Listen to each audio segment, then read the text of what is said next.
We are off to a flying start in 2026 in the AUSL, and it's the Utah Talons back in Salt Lake City trying to finish up a perfect opening series led by Hannah Flippin and a host of other stars. Can they silence the Bandits in all three games? We will find out in just a few moments. All these stars, I'm with the star in the booth, Amanda Scarborough. I'm Chucky Kempf. It's such a balanced league. There's so much talent all over the place. But in the first week, the reigning champs are positioning themselves as the team to beat. Yeah, I think that the Talons are reminding everybody across the league why they are the defending champs, winning the first ever AUSL championship. And they did it last year with their pitching and defense. They were so strong, didn't beat themselves very often. And it's been the same story here as they've already won the series against the Bandits, and they will go for the sweep today. On Tuesday, in game one, opening day, Montana Fouts got the ball. She pitched the complete game win. She got better as the game went on. And offensively, Bree Ellis just started on a heater, a home run, and a double, 3 RBIs from the 8-hole for Bree Ellis. And then on Wednesday, Bree Ellis was at it again. This is a 1-0 game. The only run scored in this game was off of her bat. That ended up being a triple for Ellis. Sarah Willis got the start, a quality start that she had in the circle. But Megan Framo entered into the 6th inning, got a couple of strikeouts with 2 runners in scoring position.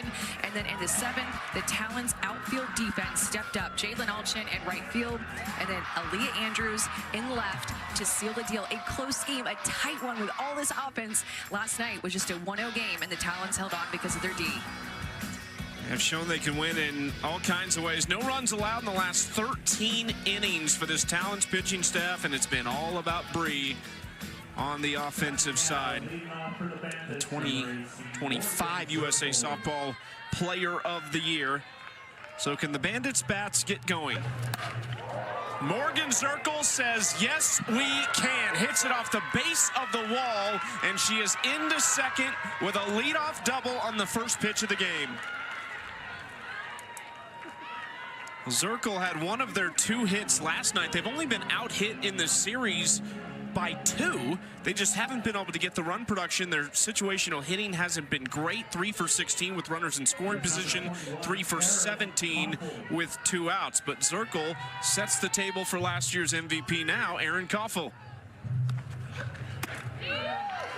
Well, when we talked to Shauna Stanton, the head coach of the Bandits, before the game, she talked to us about some offensive focuses that they were going to have in this game. And one was going to be look in one window when you're going up to the plate. You could tell the exact window that Morgan Zirkle was looking for was a rise ball up in the zone. She got her barrel there and hit that ball hard. And then one of the other focuses was going to be tough with 2 strikes. So look for the Bandits with 2 strikes to be tougher outs when the Talons pitchers get ahead. Having been around Shauna Stanton the last couple days at batting practice, you just get the feel she's kind of made for the pro game. The way she approaches it, the way she communicates with players, very laid back, very kind of matter of fact at times. You can see the relationships that she's already building. This is Koffel into left, and here comes Zirkle around from second. And how about that? The Bandits, who didn't score last night, get on the board in the first 2 batters here in game 3. They needed this, and Erin Koffel found herself in a hitter's count. Gets a little bit jammed on this screwball, but she's just so strong. Quick hands to the inner half, still able to make the most of that screwball and hit it hard down the left field line. Morgan Zirkle, of course, going to score easily from second base. So from a couple veterans to now a rookie and Taryn Kern at the plate against Megan Framo, who was lights out last night. Got the save. 0-1 to Kern, outside ball 1. Well, this is a Bandits team that it was so important for their offense to show up early in this game. They scored in the first inning of the first game, and then they had not scored since the run that you just saw right there by Morgan Zirkle. Kern into shallow center field. Coleman coming on, isn't going to get there. And that is 3 consecutive hits right out of the gates for Chicago. Talons are going to call a quick timeout here and give Megan Framo a breath. We talked about Shauna Stanton, though, and just how great of a head coach that she is, meant to coach pros. And she's mic'd up today in this game. Bandits, go Bandits. No call in tonight. Oh, whose bubble yum is that? It's whoever has the blue glove. Dude, that's like one of my all-time favorite gums. Dude, why you been holding out on me? Huh? Why you been holding out on me? Wait, what's that mean? The bench. I didn't know we had bubble yum. That's my favorite kind. I was like, whose gum is this? She got it today. You know that's my favorite. Yeah, I got 2 other Okay, packs. all right. I may steal a piece. Now you know. Don't tell anyone. Okay.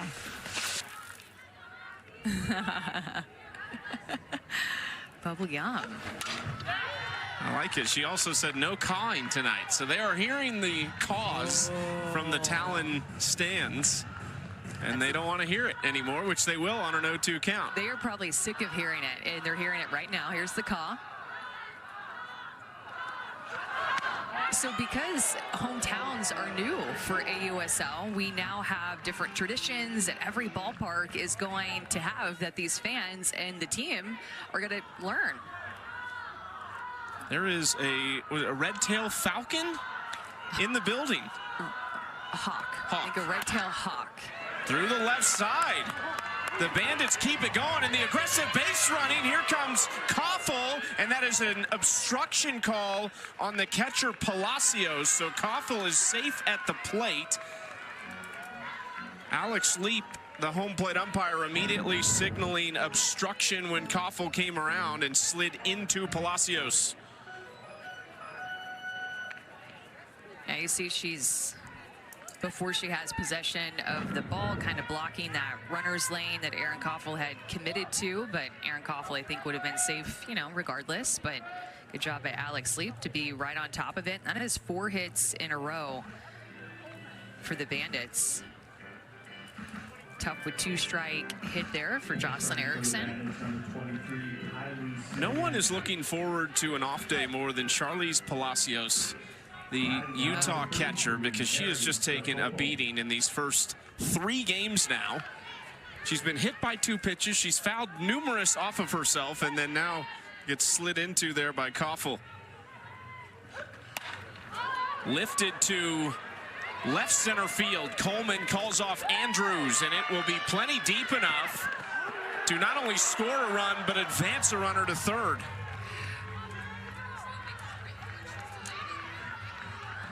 Yeah, good execution there to elevate a ball to the outfield just to be able to get that sacrifice fly and another run on the board. But Jada Coleman wanted to make a throw to third base. She's angling her body toward third base, knowing that she can't get that home, but nobody was covering third, so there was a delay in her throw. Who knows if it would have made a difference, but it wasn't even close because nobody was there and she delayed her throw. Remember, there was 13 consecutive scoreless innings that the Talons had put up since the first inning of game 1 when Montana Fouts gave up 2, and then she responded and went the distance with 6 straight scoreless after that. That is just tipped off the bat of Jessica Clements, who re-enters the starting lineup today. She will also get the center field duties, moving Morgan Zirkel over to right field. Bandits have doubled their hit total from last night in a third of an inning. Clements fouls this away.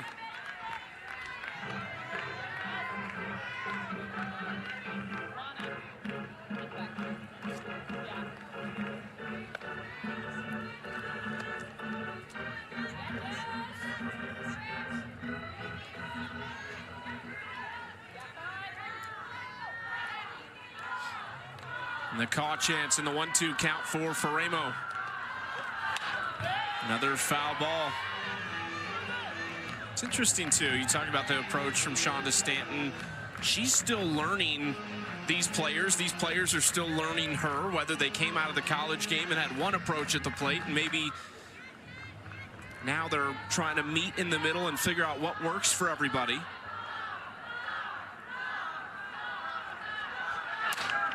Ground ball right side. Moore goes to a knee.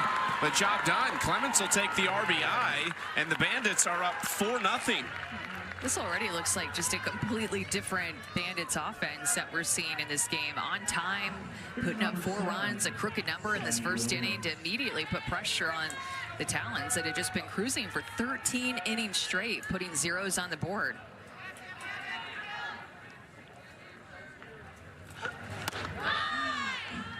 Well, you don't want to put too much on this opening series. It's still a lot of games to be played in some respects, and in others, it's only a 25-game series. So this does feel like a big night for the Bandits, maybe even more so now that they are up 4-0 before the Talons have grabbed a bat.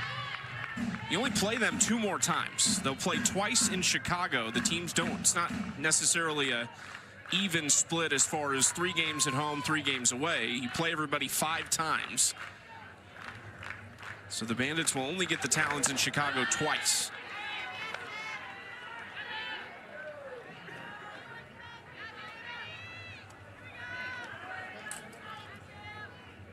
Can Megan Faremo end the inning here and then try to settle in the second like Fouts did a couple nights ago?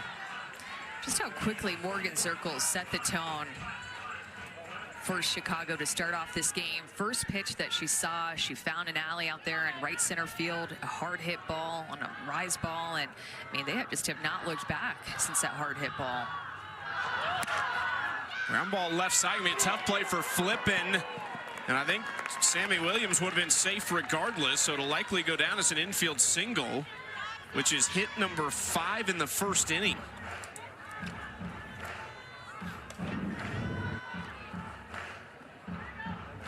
It's going to pull Hannah Flippin deep into the hole, and she goes to her backhand. Everything would have needed to be absolutely perfect with the distance of that throw to have gotten her out.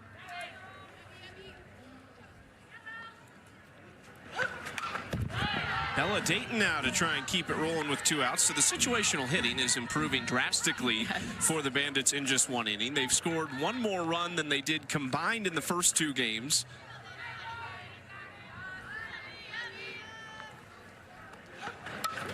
Well, and even the situational hitting, you know, 3 for 4 with runners on, 2 for 3 with runners in scoring position won't even reflect the sacrifice fly RBI as well as the ground ball to second base. Good execution for the outs that they've had in this inning. They've been productive. And now a single batter has come up and done something that didn't have an impact on this first inning as that goes outside, ball 1.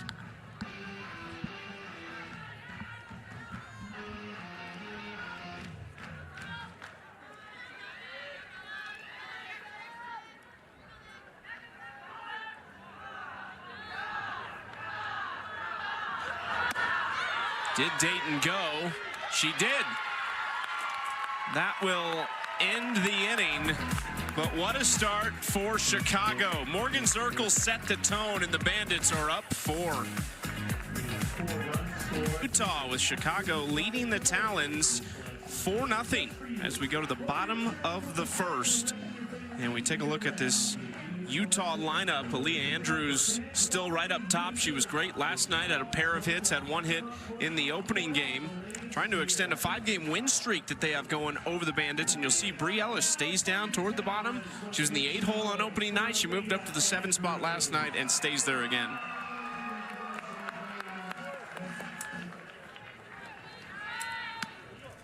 They will face a lefty in the circle in Mariah Lopez, who got a big ovation when they announced her name pregame. She's a 2nd-year pro from Peoria, Arizona, but played her college ball right here at Utah. She was the first Utah pitcher since 2012 to have back-to-back 20-win seasons. Talk a lot about Hannah Flippin returning back home. Cool to see Mariah Lopez doing the same thing and to pitch on her old field. Amy Hogue, the Utah head coach, actually threw out one of the first pitches that we saw before the game today.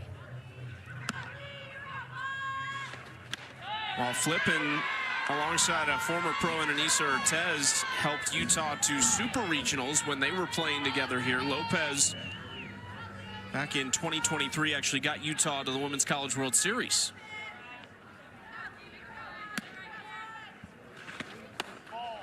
Just missing on the inside corner to Andrews in a 2-2 count. Lopez was actually with this Talons team. She was kind of their 5th arm a year ago.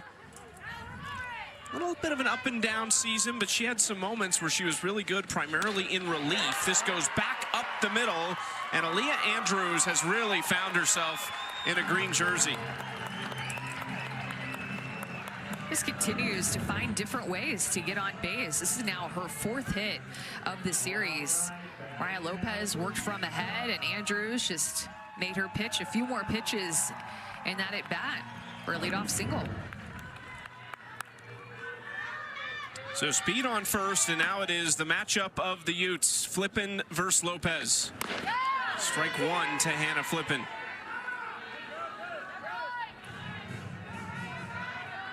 Who do you root for here if you're Amy Hogue? I know. Root for a quality AB and a hard hit ball right at somebody? Yeah. Yeah. I think so.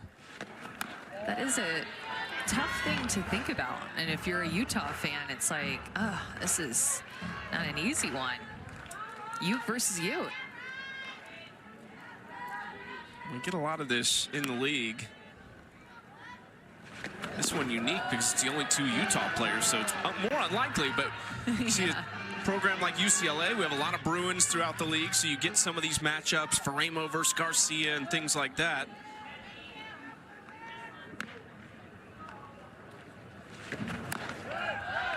Two-one just up, and now a big-time hitters count here for Hannah Flippin. 2 for 6 with a triple and a walk at the plate in the first 2 games.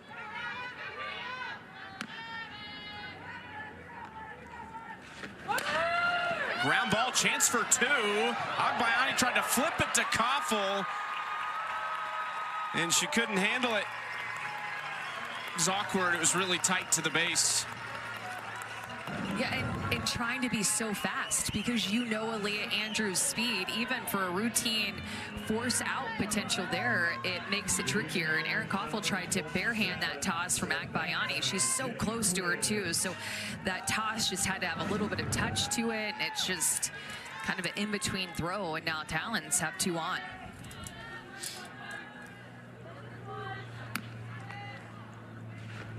And the dangerous Savannah Jaquish, who takes strike 1.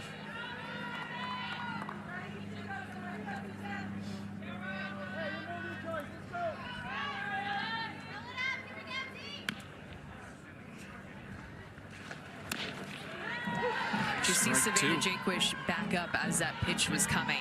So Mariah Lopez wanting to work this inner corner to them with her curveball, and as the pitch was coming, Savannah Jaquish took a step back off the plate, anticipating a curveball in. So then they go outside to combat that.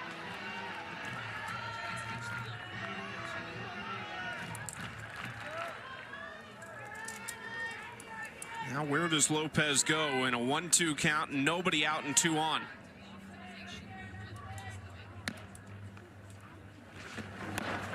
Stays away and a little up that time, 2-2.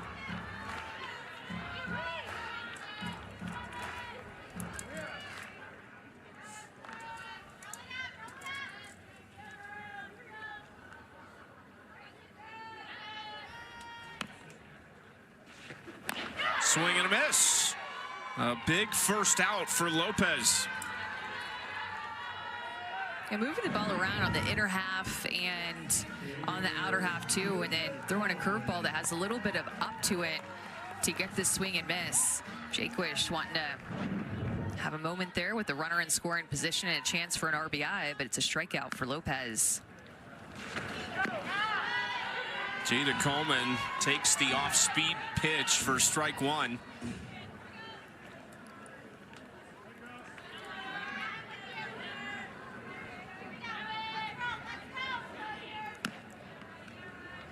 Coleman 2 for 5 with a double in the first couple games.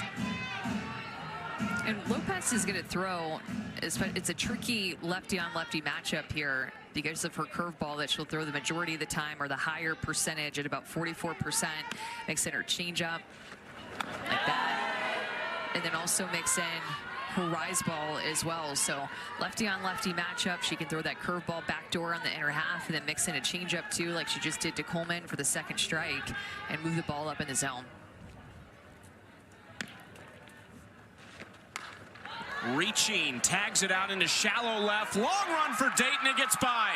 Here comes Andrews around from second to score. Jada Coleman picks up the RBI. Well, and the pitch call here was a curveball, 3 balls out, and Mariah Lopez locates that pitch 3 balls off the plate. That's where it was supposed to be, but Coleman just gets it off the end of the bat. Bella Dayton was respecting her power and playing pretty deep out in left field, and it just falls.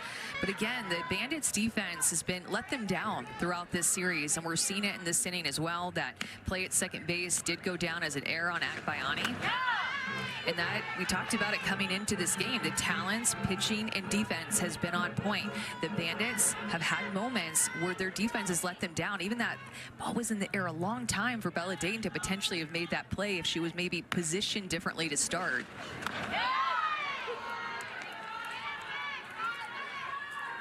Really, the only ball that was hard hit in the right spot was Aaliyah Andrews. Flippins was hit decent, but to Agbayani. And then the floater there from Coleman out in the left field. Charlize just stays on that. The last pitch was also a changeup at 56. That one dropped a couple more miles per hour off at 54. I'm just glad to see Charlize foul one that didn't hit her. Yeah, she's probably really glad too.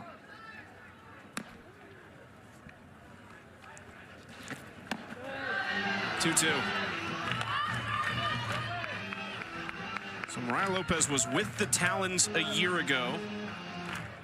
Now with the Bandits out of the reserve athlete pool. They are missing 3 of their primary 5 pitchers on the temporary inactive list, finishing up their Japanese seasons right now. So Lopez, Amber Pfizer, who was the opening day starter, and Bree Copeland, who we saw last night, was excellent in relief, are the 3 fill-ins.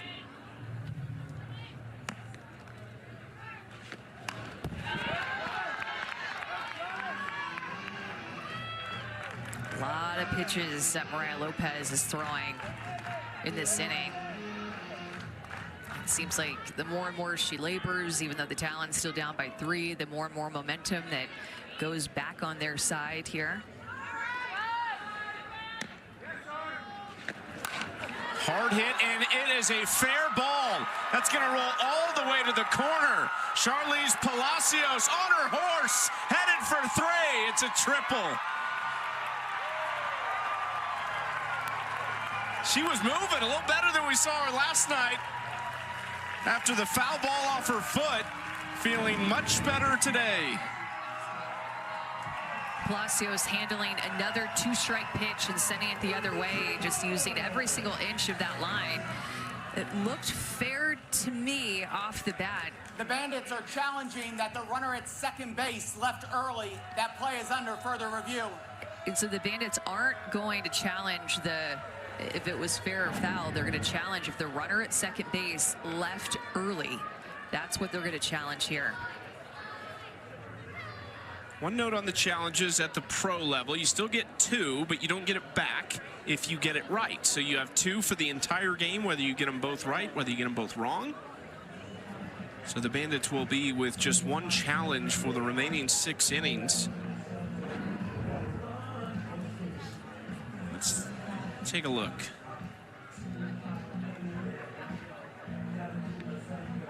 That's like pretty on time to me.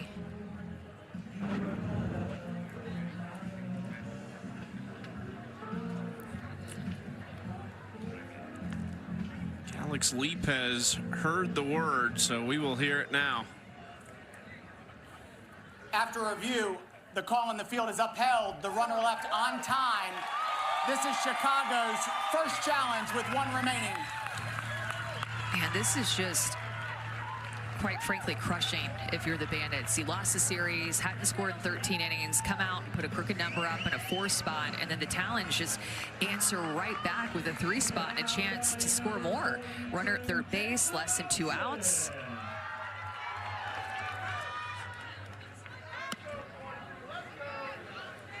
Now Jadelyn Alchin at the plate with just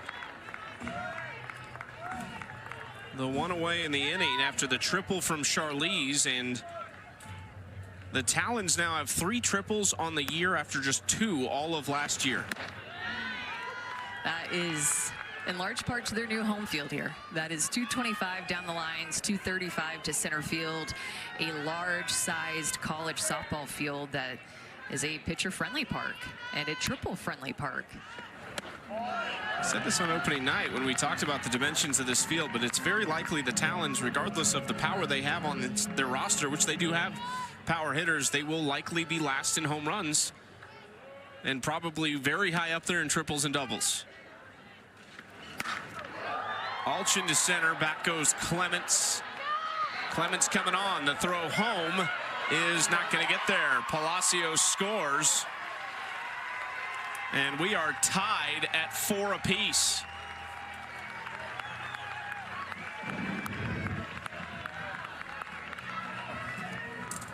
Just more good execution. Is Alchin able to lift a ball out to the outfield and plate another run, and the Talons come all the way back. So many two-strike hits that they've had in this inning. In fact, they've had 3 hits in this inning. All have been with 2 strikes. They have been tough outs, continuing to put the ball in play. Leah Andrews started that trend when she led off the inning with a 2-strike hit right back up the middle of the field.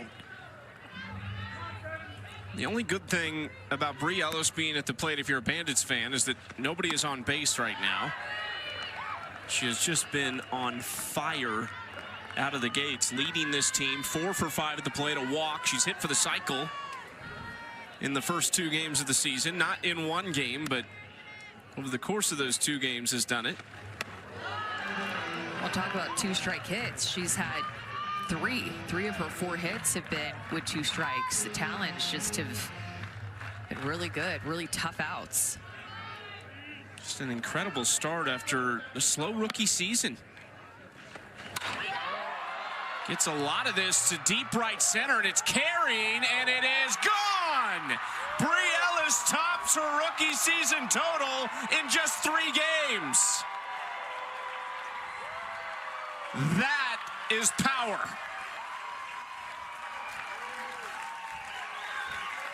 Mom and Dad loving it in the stands here in Salt Lake City.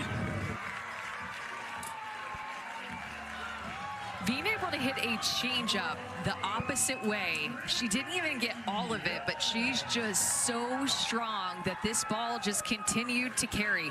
No wind to deal with blowing into the field tonight. Bri Ellis is so strong. Second home run of the season, second home run in 3 games, and Utah takes the lead just out of the reach of Morgan Circle.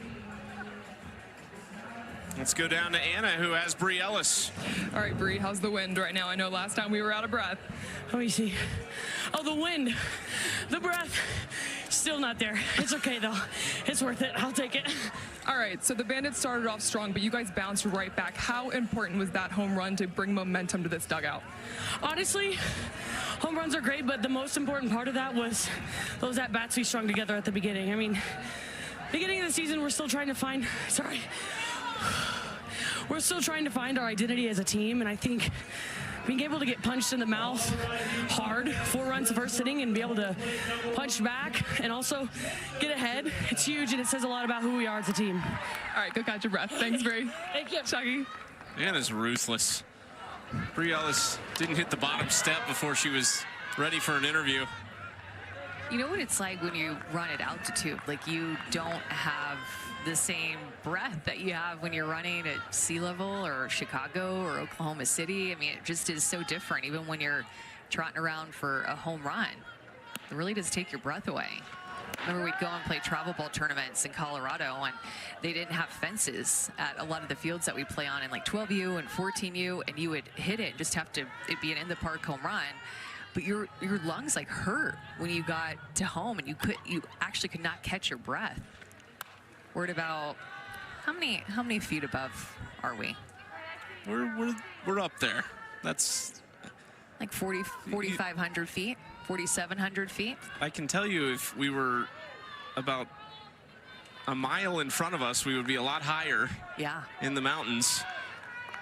Beautiful mountain that we get to look at, call a game. Feels like a very science question for somebody who, when we discussed this yesterday, neither of us are necessarily academics in that way. No, we need Michelle Smith. Michelle Smith would be all over it. She helps me with scientific things a lot. And working with her for so long, you know, she starts to rub off on you. Seems like you didn't listen enough. You would know that answer. Listen some, just not quite enough. Yeah. Memory has a little bit to do with that, I think, too. Now Caroline Jacobson with 2 outs in the bottom of the first of a 9-run inning between these two teams. We had 8 total runs scored in the first 2 games. We had 1 last night. Yeah, that's what I was thinking. Life just has a funny way of balancing itself out, always. 1 run scored last night, 9 runs scored in the first inning. Man. Swing and a miss from Jacobson. Nice job by Jacopo behind the dish to pick it up. Well, the Talons strike right back. And Bri Ellis is having fun early in this 2026 season, which is a key for her to hit like this. 1 home run in her rookie season last summer, 2 home runs in 3 games to start out this season. Gave up 0 runs after that, winning game 1 and game 2 because of the adjustments after that first inning made by their pitching staff. Now Megan Faremo tries to make some of those adjustments here. Agbayani was trying to test the defense with some small ball, but it's a foul ball.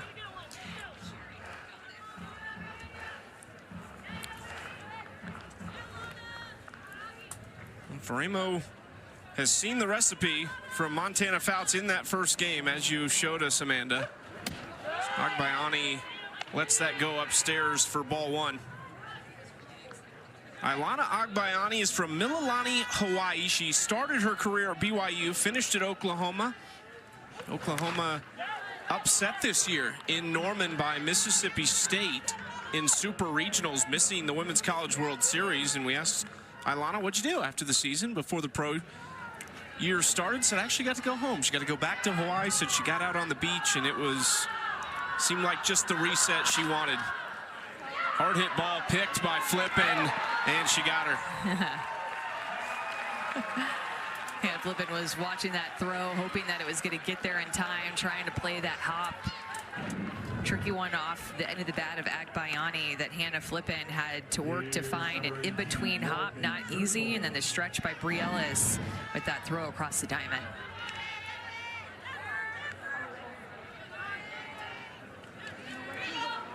Back to the top of the order. Remember, it was Morgan Zirkle who just moments ago, it seemed like, took the very first pitch of the game into the right center field gap that started a streak of 4 consecutive batters with a hit and scoring for the Bandits. Ground ball right side. That is a nasty hop at Maddie Moore. Zirkle won't test it, and I don't know how they're going to rule that, but you can't really fault Maddie Moore. Has to be a hit.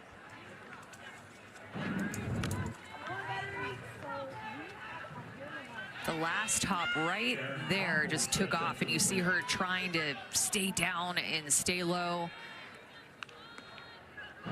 Takes off on her. And she just about got that to go in her glove.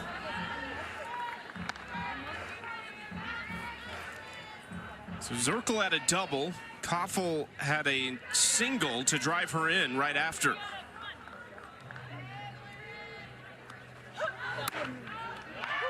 Strike 1 on the outside corner.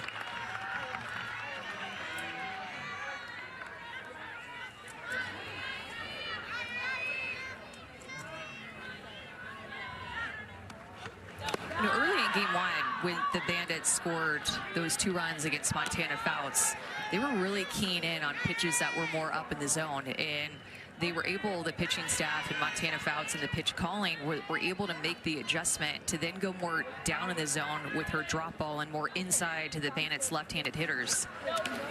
You're seeing Faremo take that same approach now after the first inning when she gave up those 4 runs. The Bandits handle pitches up in the zone very well. They've proven that. But already in the second inning, we're seeing more drops from Faremo and more off-speed pitches out of her hand as they were just on time with up in the zone. Same thing happened against Fouts. All 4 with 1 out, so there's 2 on. Big chance here for the 3 spot in the Chicago order, Taryn Kern. Speaking of Fouts, saw her out in the bullpen, not really getting ready, but there's a good chance that if they do go to the pen, Montana would be one of the options after an off day yesterday. Won't have an off day tomorrow as well. Travel day for everybody to get to where they need to be for the next series, including us. We'll head to Chicago, and the Cascade will come here. Yeah, Utah back-to-back series at home. The same goes for the Carolina Blaze, who will stay in Durham.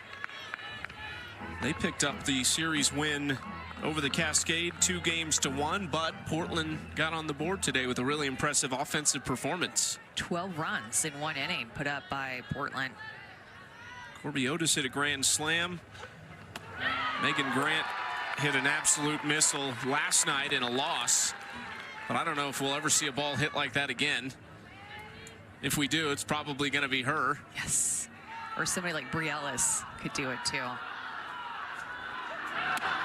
Outside, ball 1. Yeah, it's been such a great opening series. I mean, just watching softball, 3 games in a row, triple header for 3 days in a row. It's been awesome. Kern goes up to get one out into left field where Andrews wants it. Well, let's look at that Megan Grant blast. How many feet, Amanda? 313 to be exact, off of Carlin Pickens, who she'd also hit a home run off of in the Women's College World Series. But towering the shot. It went so high. That's the ball. The arrow is pointing at the ball. It went so high and so far. 313 feet, 86 miles an hour off of her bat. So I mentioned all those connections that we talk about with. One of them is the UCLA products in this league. So you're going to get Megan Grant at some point this year against Megan Faremo and against Rachel Garcia, and kind of those different generations of Bruins will get the chance to square off. And it went so high. We thought we'd talk to you about how high it went. 66 feet, which is equivalent to the height of 15 cars stacked on top of each other, and roughly the height of a 6 to 7 story building. I mean, wow. And that was her first game. Not too bad of a start for Megan Grant. Megan Grant's first game. I was thinking about, you may or may not know the answer. Was that the first Cascade home run, or did they hit one in game 1? I know. I should have asked you before the game. I'm sorry. But we're going to find it out. Part of me wants to say it is. I know, I think so too. It's a way to do it. And it's so fun to be one of these 2 expansion teams with Oklahoma City Spark and the Portland Cascade, because you get to have those first again that we had so many of last year in the inaugural season. We had the first strikeout, the first home run, the first win, and now we get a little taste of that with the Spark and the Cascade. Sis Bates scored the first run. She had the first hit, the first home run. We get all that again with both the Spark and the Cascade. Who had the first home run in league history? Pop quiz, by the way. Sierra Sacco. There you go. Popped up and playable for Jaquish, who makes the catch. So Faremo bounces back, strands a pair, and puts up a 0 here in the second inning in Salt Lake City.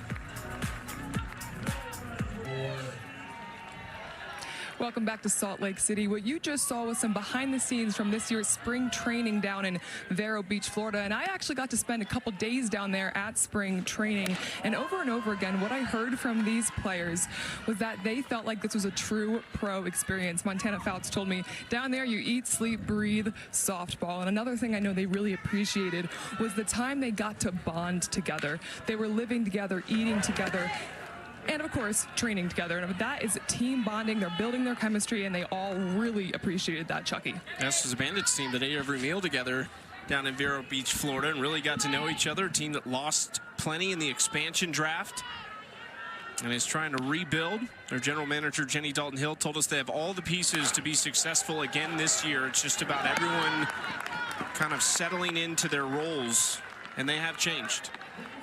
Yeah, everything's a little bit different because everything got shuffled up in the expansion and then allocation draft that we had on the same night. So expansion draft because we added the spark and the cascade, and then the allocation as we had to get new players to some players that were taken from, oh, so cute. There's Jenny Dalton-Hill, Bandits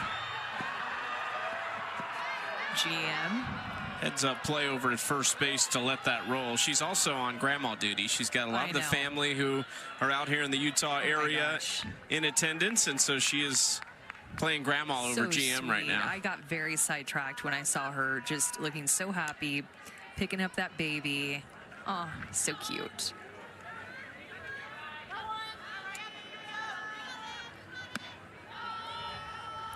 Aaliyah Andrews in an 0-1 count, second inning of work for Mariah Lopez. Both of these GMs would tell you, Lisa Fernandez and Jenny Dalton-Hill, how difficult the offseason was, because when you have expansion, you have to make room for these teams to be able to compete right away. So you have an expansion draft, and as a part of that, as Andrews bunts it again and is out at first, I think there might be a challenge coming. She wanted it at least. That was so close, and Jocelyn Erickson got tested again. Aaliyah Andrews went right back to a bunt down the first baseline, and first one rolled foul as it went on, and then Jocelyn Erickson gets tested again. A bang-bang play. The left-handed first baseman able to make it. She got rid of that ball so quick. She got to it quick. It looked like she was going to be beat, but that is all Jocelyn Erickson with the gold glove of a type of first baseman.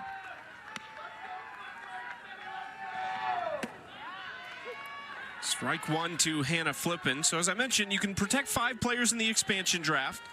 And the Bandits kept 3 of their top bats, Aaron Koffel, Morgan Zirkle, Skylar Wallace, and then their top 2 arms, Lexi Kilfoyle and Taylor McQuillan. But in doing so, you lose some extremely talented players. Sydney McKinney, who is one of the best offensive players in the league. Bubba Nichols didn't hit for a high average, but had the 2nd most home runs. And Delaney Wiz, who I think we both appreciate the versatility she offers, as well as the clutch gene. She had 2 game-winning hits for them last year. Yeah, so there's that, and then coaching changes on staff. Then you have players in Japan, and Jenny Dalton-Hill talked about that this is a team that truly has all the tools to be successful, but it's just going to be figuring out how to fill their roles completely that are maybe new roles that they're in. For example, Aaron Koffel, while Skylar Wallace is in Japan, she's playing shortstop. It's a all-rookie right side of the field with Ekbayani and Erickson. Just a different-looking team that the Bandits have to start this season and trying to find that chemistry. Long way to run for Ekbayani, who gets there, and a nice stretch by Erickson as well. The 2 rookies combining to put up a clean 2nd inning. So after a 9-run first, we get nothing in the 2nd. Off in the 6th and 7th to Megan Framo, but got the win last night. Framo back out there for her 3rd inning of work. Gave up 4 in the first, nothing in the 2nd. We are also joined live by Sarah Willis, who is in the Talons dugout. Sarah, congratulations on a great start to the season. What was it that just felt like it worked so well last night? I mean, I think just being able to throw all my pitches. I had a really good time. I was working with SJ behind the plate, and then just my defense had my back. Anytime the ball was hit on the ground or in the air, they were there to make the play. So having that confidence in them, just to be able to have confidence in myself and be able to throw my game. Mary Jacopo leads off the inning for the Bandits. Fouls that towards Sarah over in the dugout. Sarah, let's chat a little bit about your changeup. When did you know that you had a fantastic changeup in your youth softball career, or maybe even when you got it to college? Tell me about it when you found it. I just think that it was the first pitch that I learned aside from a fastball. So I think I've just been working on it for so long that I'm just able to make it my own. And oh no. I think just being able now to throw it at different speeds really keeps holding people accountable on not being able to sit on one type of speed for me. And so just being able to spot it in any place that I want and throw it at any speed that I want has made me really effective. Okay, you just told me something that perked my ears that I didn't know about you, that you'll throw it at different speeds. So when you're manipulating your speed, that's done on purpose by you. Yes, absolutely.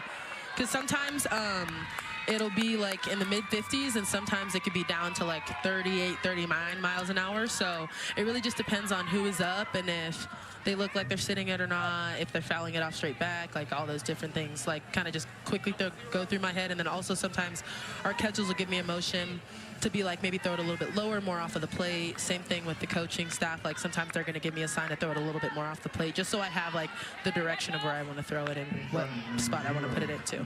Mary Jacopo just singled and makes way for Jessica Clements with nobody out here in the 3rd inning. Sarah, do you know? Ooh, and Alex Leap just took that on a foul ball. Looks all right. Sarah, we've talked about the overhand throw, of course, that you do every time. If our viewers aren't familiar, Sarah comes out and warms up with an overhand pitch first. Do you know how hard you can throw that pitch? I think that I'd probably be sitting around like 50 to 60 miles an hour when I really put something behind it. So I feel like if I threw a real baseball, I could get up to like probably like low 80s. I'm just going to tell fast, but you threw one last night, 64 miles per hour overhand. Really? Blew me away. It came up on the track, man. Let's go. I wonder if that was the one that I threw by Sarah Gordon, because there was one that I just threw and it was not anywhere near her. So no, it was a strike. It was a strike. Oh, okay, it was a dart. Okay, it was like the 2nd or 3rd inning. It was so impressive. Where does that, we told the story before, but for our new viewers, where does that come from? So my first few years at the University of Washington, our coach, JT D'Amico, he was like, I think you should like go out and do that just to like mess with the other team. But then also, I feel like it's a good set for me because it's like one overhand throw, so I don't forget how to throw overhand. So when a ground ball comes back to me, I'm able to just make a good throw to the field.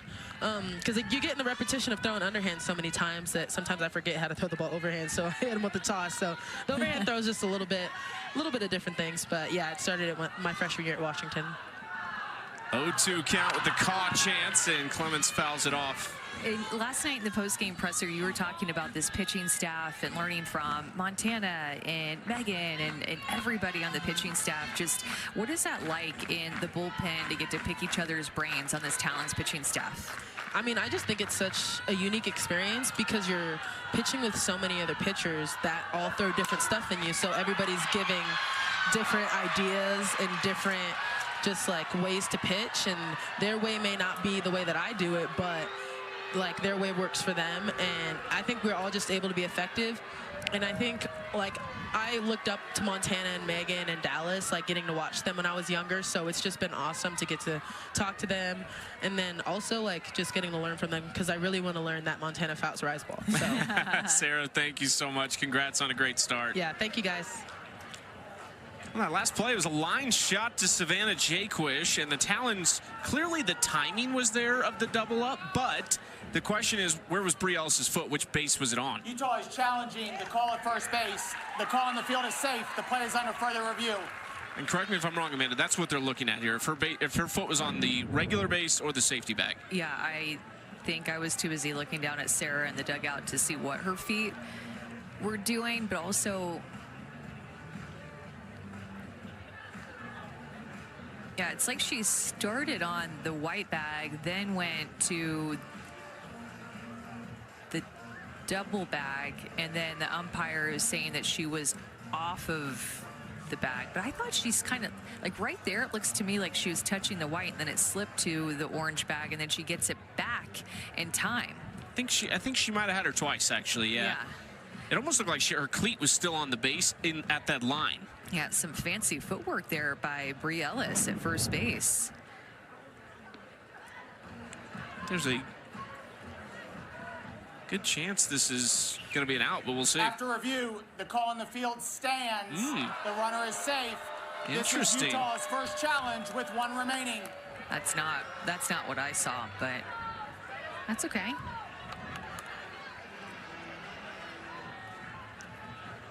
First challenge for the Talons, so each team only has one remaining, and as we mentioned, although both have been unsuccessful, it doesn't matter if they're successful or not. You only have 2 per game, and then of course same rule as college with the 6th inning on. The umpires can initiate a review if they choose to.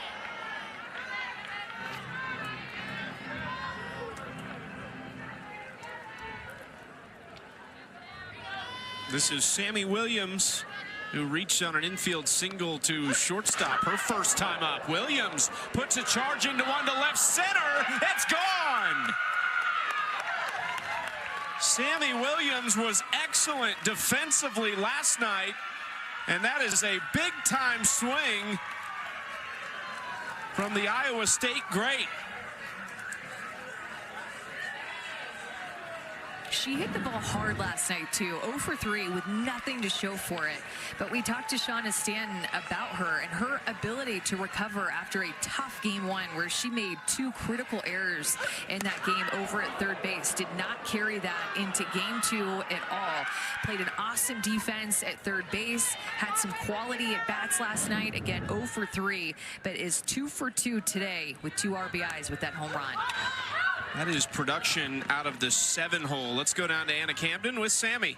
All right, first, Sammy, I need the story of this hat. What brought that on? This is our home run hat. I'm new to the team, but I guess they had it last year, so they had to make sure it got here safely this season. Amazing. All right, you guys, 8 hits already. What's been working for you tonight that's different from the first 2 nights? I think we're just focusing on timing her up. We're getting a lot of good contact, and we're not letting the counts beat us. We're just fighting through the counts. Thanks, Sammy. Yeah. Chucky? Sammy Williams with the home run hat. Okay, I like it. It's a tradition. We are going to get a look at the Chicago fans' traditions as well. And, of course, the Bandits had been around previously in the National Pro Fast Pitch League, but they are reanimated in the AUSL. So these caw chants that we have in Utah, I'm excited to see what we get in Chicago. Can't wait.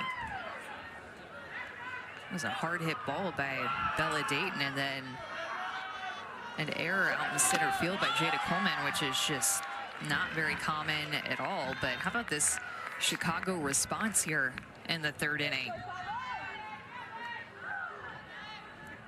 Down to the 9-hole, still just 1 out here for Agbayani, and you have the top of the order coming up next in Zirkle and Koffel, who have each reached in their first 2 ABs.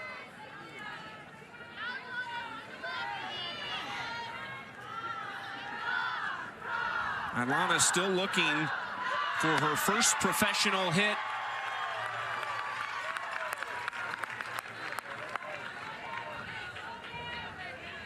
You need to let that rise ball go, chasing it a couple of times, doing exactly what Megan Frema wants her to do with that pitch. A screwball that likely is going to set up a rise ball here that she'll throw to her again. Ilana Agbayani is a Gold Glove second baseman, former Conference Player of the Year at her first college stop, BYU, just down the road in Provo, Utah. She had a great golden ticket moment. They kind of propped her up on their shoulders in Oklahoma. Patty Gasso, in her press conference afterwards, said she was not expecting this, and the whole program was thrilled for Ilana, who is going to go down on strike. Charlize pump fake for just a second, and that is that aggressive base running Shonda Stanton wants to see as Dayton makes it over to 3rd. Would love to know what she's saying, and she's mic'd up, so, you know, maybe we can get a little gist of what she's saying eventually, even if we don't hear it on air. I just love to know, because she was passionate about something, and I love hearing Shonda Stanton coach about base running. Prime opportunity for the Bandits to pad their 1-run lead with Zirkle. Nice job by Charlize to scoop it up. They've hit the ball hard in this inning. You even think about the line drive to Savannah Jakewish that almost was turned into a double play, and that mistake with the footwork at first base, that was a costly mistake when you think about how this inning has played out. It's probably one thing, depending on how this game goes, the Talons could have one of those ifs too, but when you look at the first 2 games for the Bandits, a lot of what ifs, especially on the defensive side of the ball.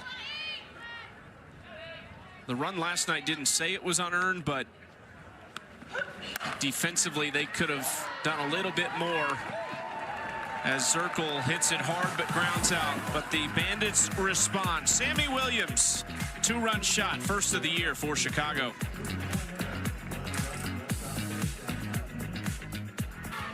She had missed opening day, came back in game 2 and hit that long ball, 86 miles an hour off the bat. But there's been other great things that have happened opening week 2. Maya Brady and Tiare Jennings both hit grand slams in the opening game of the year against each other. A game that the Oklahoma City Spark won. Brady's hit a couple long balls. She was excellent last year in this Talons jersey, but was the first pick in the expansion draft, and that had to be a very difficult decision for Lisa Fernandez to not protect her. And then Kirk Walker, the general manager for the Oklahoma City Spark, said, I'll take her. I'm used to seeing her at UCLA from his days on stuff there. Well, to your point, we had 2 Grand Slams in one day by TRA and Maya, and we had 2 Grand Slams all of last AUSL season. Then we had another one today by Corby Otis of the Portland Cascade. So we've already had 3 Grand Slams, 3 games in. Up and in at Savannah Jaquish, and now in a big hitters count. See if she's got the green light. 3-0.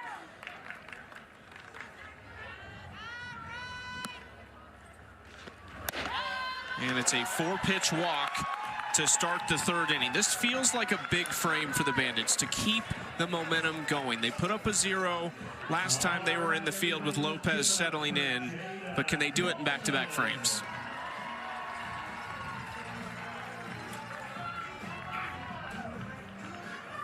Jada Coleman next. She was a first-round pick of the Talons in the allocation draft, which came immediately following the expansion draft back in December now. But this is where they went because of losing Maya Brady. You need that elite talent in the outfield, especially on a big field like this. So you go get Jada Coleman. What is your Jada Coleman moment? If you think of Jada Coleman and you told people about one moment, what is it? Do you have one in mind? I do, yeah. It's the catch at the World Series.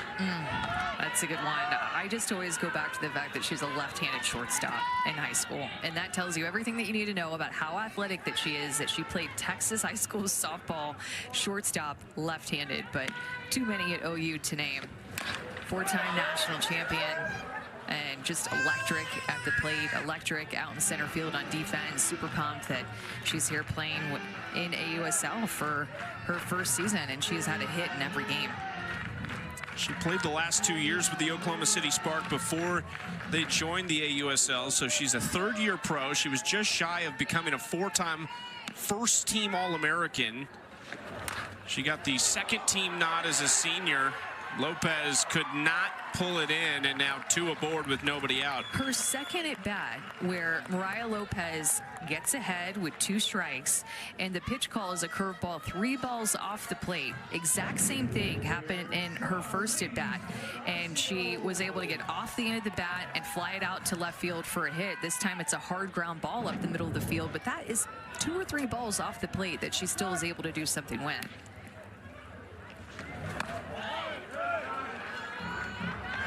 Now Charlize Palacios, another 3rd-year pro from Chula Vista, California. Started her career at Arizona, played 3 years there. One of them was COVID.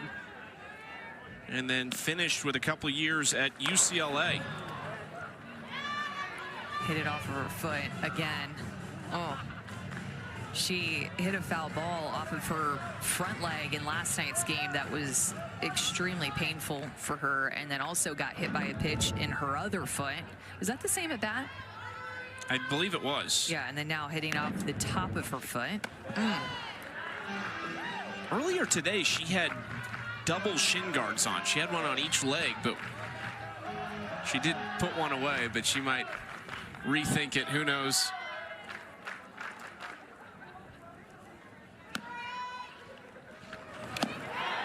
Fooled by that pitch in the dirt from Lopez. This is a big at-bat right here for Palacios and for Chicago.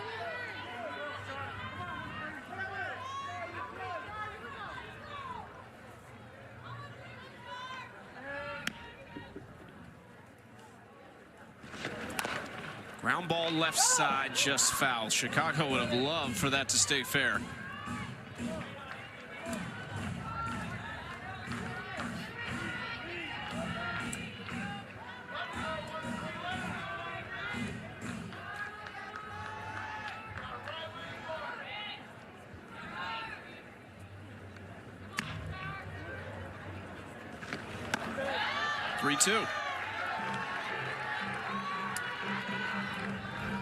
action out in the Chicago bullpen. It is the opening day starter, Amber Pfizer, getting ready. She just was announced as the new pitching coach at Tulsa under their new head coach, DJ Gasso. This one is ball four to Palacios, and the bases are loaded. You talked about grand slams, already 3 this season, and now there is another opportunity here. Shonda Stanton out of the dugout. I believe they are going to make a pitching change. Is it going to be Pfizer in as tough a spot as you can possibly ask for? Here comes Amber Pfizer, the 6th-year pro out of Minnesota. She'll get ready, and we'll be right back.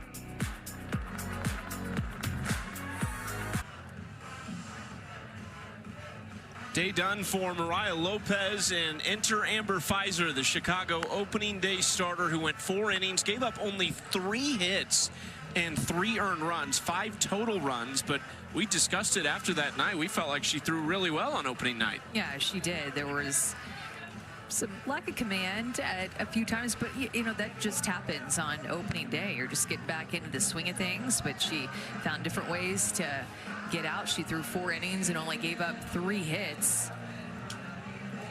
They would throw a lot of different versions and variations of a curveball, regular curve, backdoor curveball, off-speed curveball, can also move the ball up with her rise, but that curveball has been her pitch that she pitched at Minnesota and helped lead them to the Women's College World Series for the first time.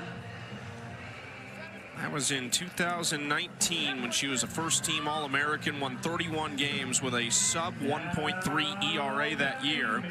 Pinch runner for the Talons is the Georgia rookie, Sarah Gordon. Been her primary role in this opening series. First batter for Pfizer, Jadlyn Alchin, who takes the first pitch outside. We have seen this situation before. On the flip side, Montana Fouts was in this spot with nobody out and the bases loaded and got out of it without allowing a run. It was a turning point in that game for Utah. Now Chicago trying to give them a taste of their own medicine.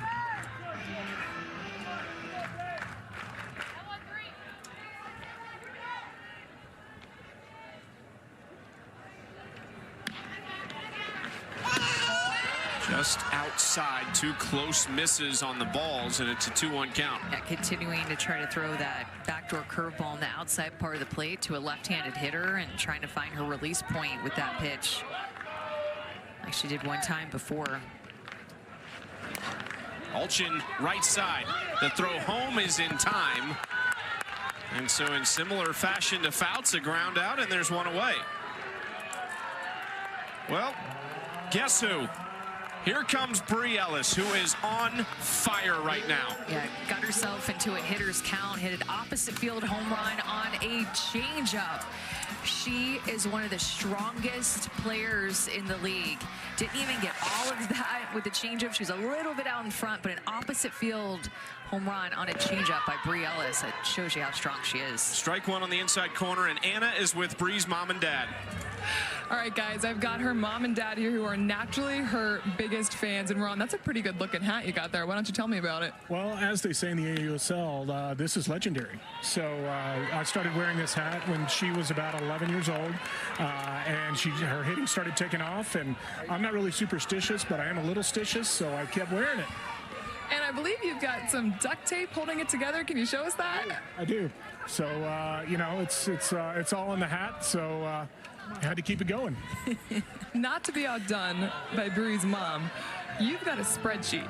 Tell us about that spreadsheet.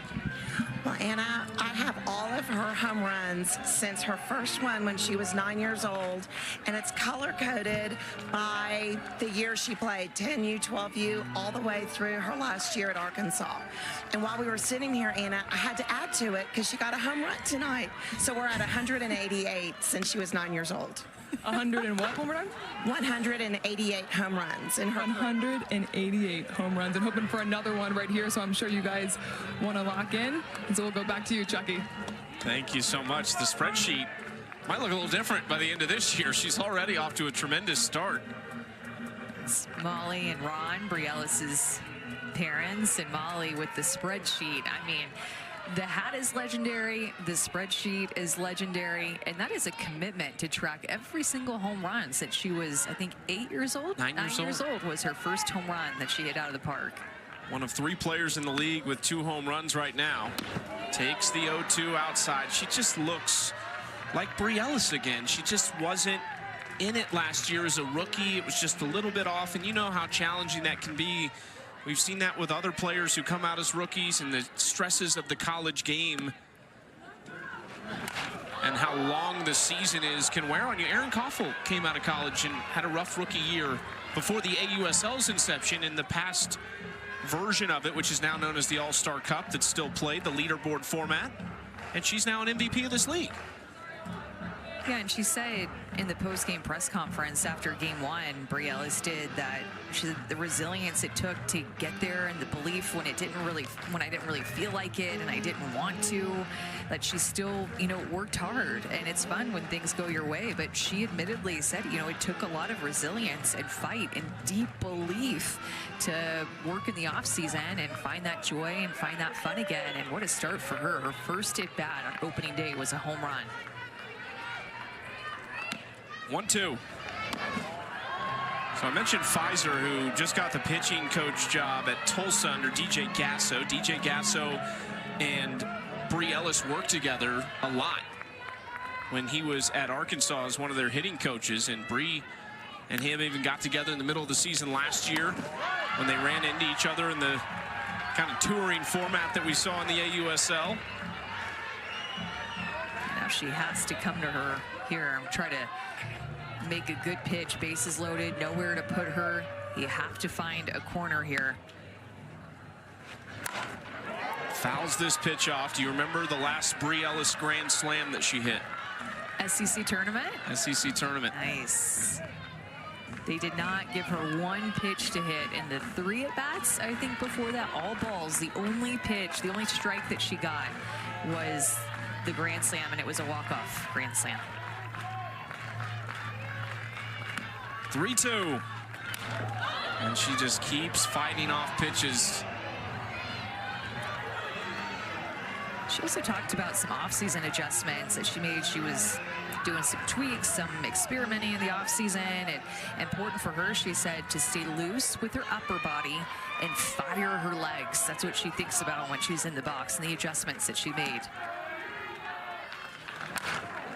Again, out in front. That was pitch number 11 of the at-bat. Well, and I could tell you this is not fun if you're Amber Pfizer, because it constantly feels like, oh, I have to make another pitch. And she fouled that one off, and I thought that that was a good pitch. In on her hands with a backdoor curveball. Another 3-2. She got her finally. Pfizer wins it. A big yell, and she earned it against Ellis. What a pitch by Amber Pfizer. She has a mentality. When you watch her pitch, she is competitive. She is gritty, Amber Pfizer is. And she is not going to give in, even in a deep at-bat like that against a home run hitter. And Bri Ellis gets her on the off-speed curveball, and she loves it for out number 2, trying to work her way out of this jam. Now Caroline Jacobson, who struck out swinging against Mariah Lopez in her first at-bat. Jacobson 0 for 6 to start the season. Much different than what she did last year. Just came flying out of the gates, but jumps ahead of Pfizer 2-0. And the thing about that Bri Ellis at bat is that Pfizer started out in an 0-2 count against Bri Ellis, and she worked her way all the way back into that count and fouled off several pitches. 3-0.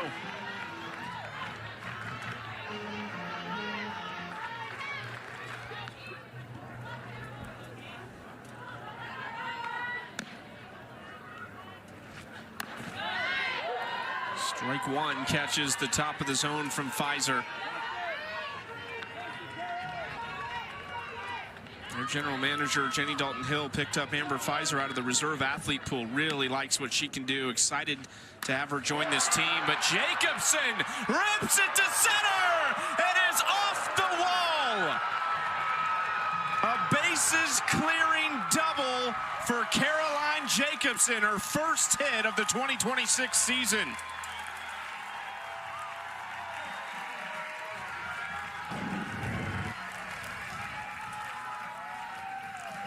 Curveball on the outer half, and I thought that Jacobson was going to hit this out of here, and it would have been out of here on any other park in this league. Deep, deep, deep part, 235 to center field, hits off the top of the wall, and more two-out scoring for the Talons.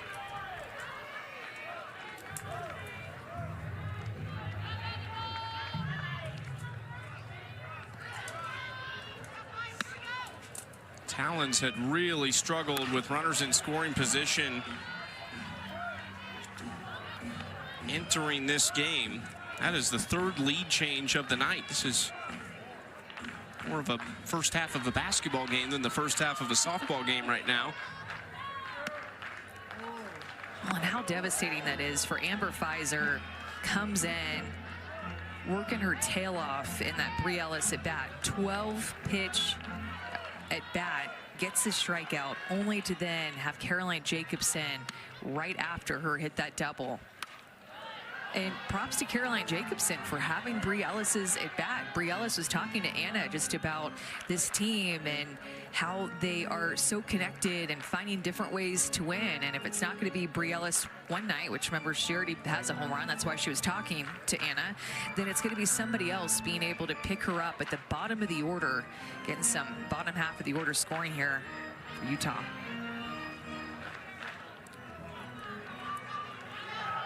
Two-two to the rookie, Maddie Moore.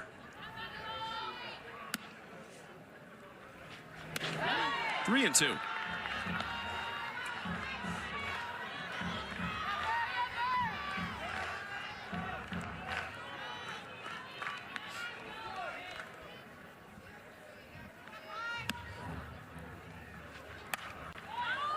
This is skied into foul territory, close to the fence, and it will get down.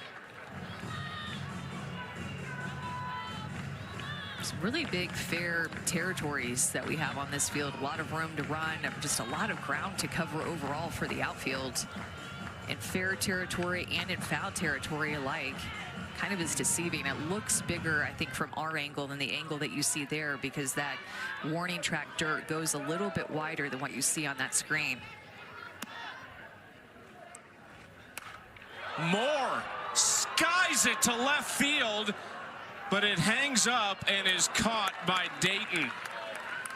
That was a pro flyout. Touched the cloudless sky here in Salt Lake City.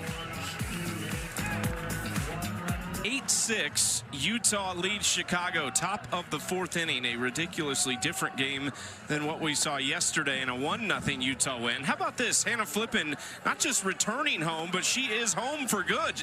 The Utah Talons calling Salt Lake City their new home. She was, of course, a star here at the University of Utah, a 3-time All-American, a 2-time Pac-12 Player of the Year, and she is still one of the best doing it. She is mic'd up in the field. Hannah, always a pleasure to talk to you out there. I mean, the simplest question is, how special is it right now to be on this field? Oh, it's so special. Like, every time I think about being out here, my heart just grows times 10. I'm just like a little kid out here, just a college kid again, so it's really fun. Erin Koffel leads off the fourth for the Bandits against Megan Faremo. That's ball one. Hannah, when you found out that this was going to be your home park in that news, like, where were you? What were you thinking? How did you feel? Totally. I mean, I don't remember where I was, but I remember thinking, like, man, the city of Utah, the Salt Lake City earned this opportunity, because look at the crowd tonight. Every night they've been out here, they've been loud, and so I give them props, I give them the credit, because that came into play when they were choosing the host cities, like what fans are going to show up, and Salt Lake City showed up, and I'm so grateful for them, and I'm so happy to be you and be back on my home field. Okay, so we're about to get something here. It's a tradition. It is the caw chance with 2 strikes. How much do you guys feel this atmosphere on the, is it as loud as it sounds to us? It is, it is. I mean, even last night, it was loud. The wind is blowing. Yes, Jay! Yeah!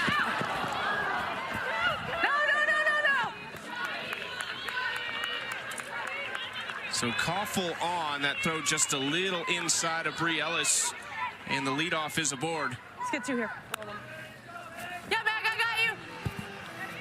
So you're feeling, because last year we talked about it, the crowds were awesome, but there was no home field advantage. It was just like great softball. Yeah, that's the best part about this is now, like, fans aren't just showing up just to cheer on softball and just because they love it. They're showing up to cheer on the Talons. And it's been so special. It's been so cool to, like, be the hometown team. And so excited. They've showed up. They're bought into the cause.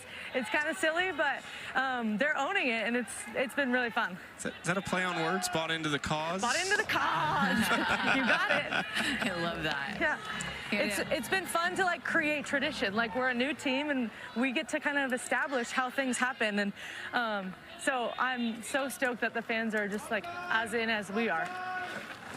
You guys are setting the bar high because we go to Chicago after this, and we were asking Shauna Stanton, the head coach, of, hey, what's your guys' two-strike tradition? Totally. She was like, well, we don't know. We need to come up with one. Yeah. So you guys are setting the bar really high. Yeah, I'm curious to go to the next couple cities and, like, see what it's like and compare. And so far, I mean, I don't know. This seems like it's going to be pretty hard to beat. They're freaking bought in, and I've been to some other places, and these guys, they're all, look at them. Just listen to them. It's crazy. I'm back. 2-2. Yeah, Got her. Baby. I love when she gets fired up. Let's go. Yeah, Meg. Yeah. Give us the two worlds of Megan Faremo, because we talked about that actually. Last night she comes in, she is so fired up, and then we show her in the dugout, and there's this big smile on her face, and it's like, oh, she's the nicest person in the world. She totally has two personalities. She has the on-field personality and then the in-the-circle personality.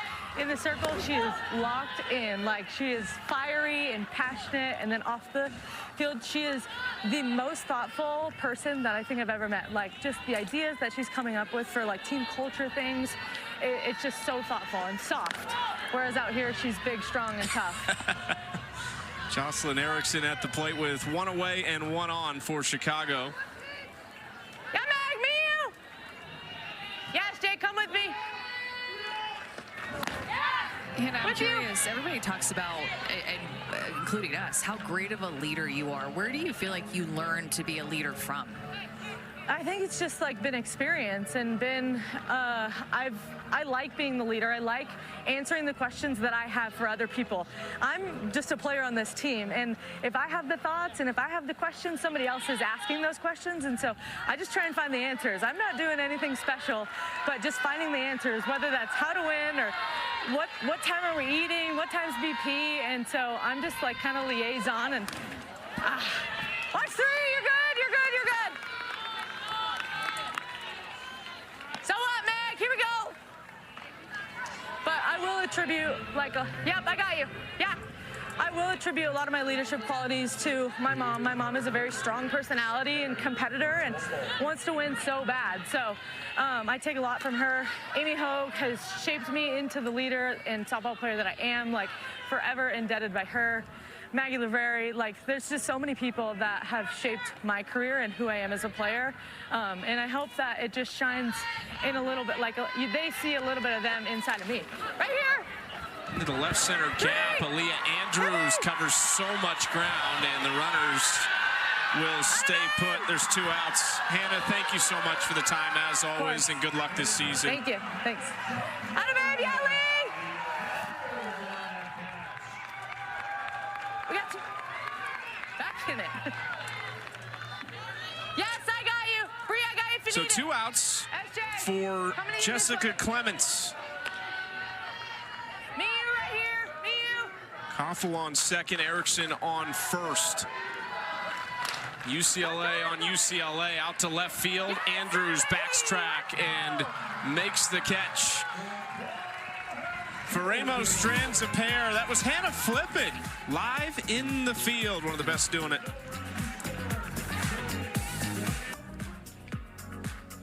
Halfway through this one in Salt Lake City, Game 3 of our 2025 championship rematch between the Bandits and the Talons. How about this guest that we've got? The AUSL Commissioner, Kim Ang, joins us for a chair chat out in left field. Kim, we are just beside ourselves excited that the season is finally here. What, from your perspective, what have you seen and been excited most about?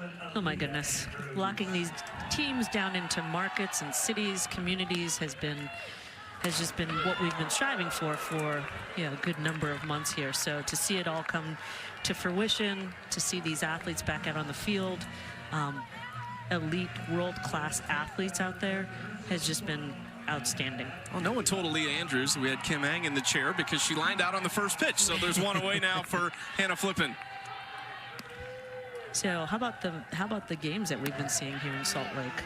Yeah, they've been each a little different. You know, we had like a medium scoring game the first game, then a low scoring game last night, and then I definitely will call this one with 9 runs in the first inning more of a high scoring game. Yeah, definitely, and it's gone back and forth and been a lot of action, so good fun. Been loving seeing these rookies play the past 3 days and just an impact that they're already having on the league and on their teams. How excited were you for this rookie class that we brought in? I mean, we've been talking about it for months. There's a shot. Oh my goodness, Staten tracks back and makes the catch. We've been thinking about it for months and months. We knew that this was just an incredible draft class that was coming up.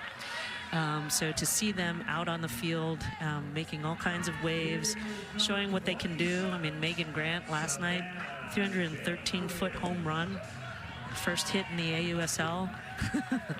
That's all you need to know right there, right? Set the NCAA home run record. Just been outstanding. And so many others. You know, Carlin Pickens, complete game last night. So just so many storylines that it's been so much fun. How are you kind of seeing the growth? Obviously, we see the 2 new teams, but what else are you looking at that gives you optimism for the future of the league? Yeah, I think first and foremost on my radar is the 3-year deal that we signed with ESPN, the 50 games that we're going to have, you know, on ESPN each year. And then, of course, MLB.com.TV, CBS, you know, having all of our slots filled and making our product available every single game, you know, is first and foremost. I think looking forward to increased viewership and attendance is certainly on our radar. And again, just watching these athletes every single day. How big is it for your guys' momentum within AUSL, with the momentum that was created at the World Series with record ratings and viewership and attendance there as well? How do you guys feel that, if at all? Oh, we feel it. I mean, we talk about it almost every day, you know, especially for those days when we were watching softball every day. I mean, the women that are out on the field are just such incredible athletes, such incredible ambassadors, representatives of the game, incredible storylines, and then you just watch them play, and the talent is just off the charts. So to be able to watch that every day, to see that translate to the pro game, you know, these pitchers, the lineups are so deep that they never get to take a breather. Kim, so anyway, thank you so much for the time. As always great to catch up with you, and hopefully do it again sometime this year. All right, thank you guys.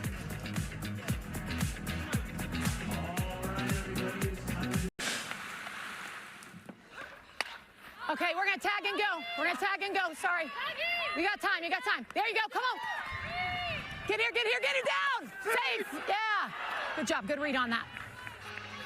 A little more aggressive on that slide, though. You kind of came in, knees might have hit first, so just attack it, right? Yeah. Like lion roll, dude, right? Go, go, go! Come on, come on! Down, down! Obstruction and safe. Yep, she's in there. Yeah, that's a good job. Dude, you round big, she kicks it away, you're there. But you weren't 2 out of the box. Oh. Come on. You were a single out of the box. All right, hey, walking lead, don't get picked. Shonda Stanton mic'd up is gold. Oh my gosh. One thing we've definitely learned, and maybe not even learned, but remembered, been reinforced, she is so passionate about base running. So much of that feedback that she was giving is all about base running. Even that last bit to Bella Dayton, hey, you were showing me a single out of the box. I want you to show me a double with how hard you're getting out of the box. So I just love hearing her coach base running, because you just don't hear coaches talk about it all that much in the same way that Shauna Stanton does. That was one of the questions when she got hired. Would she bring the aggressive style to the professional game that she employs at Indiana this year? They tied for 3rd in the nation in stolen bases. We've seen them not steal a base yet, but we've seen them put runners in motion in some hit and run situations. We've seen them be extremely aggressive on balls that have gotten away, and that's Sammy Williams continuing to swing a great bat here on this opening week. It's a 3-hit game for Sammy. And 5 hits in the series. She should have had more hits in game 2. That was an 0 for 3 that you look down and it's like, man, Sammy Williams didn't have any hits last night. She was 0 for 3, but that's just how the game goes sometimes.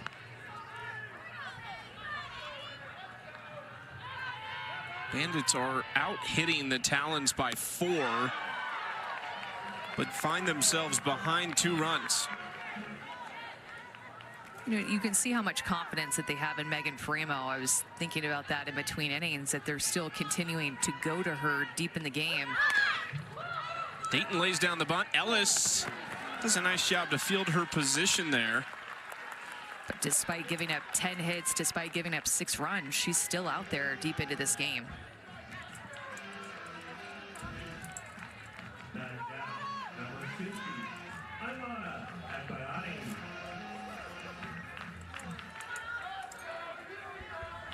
Sammy Williams in scoring position for Ilana Agbayani.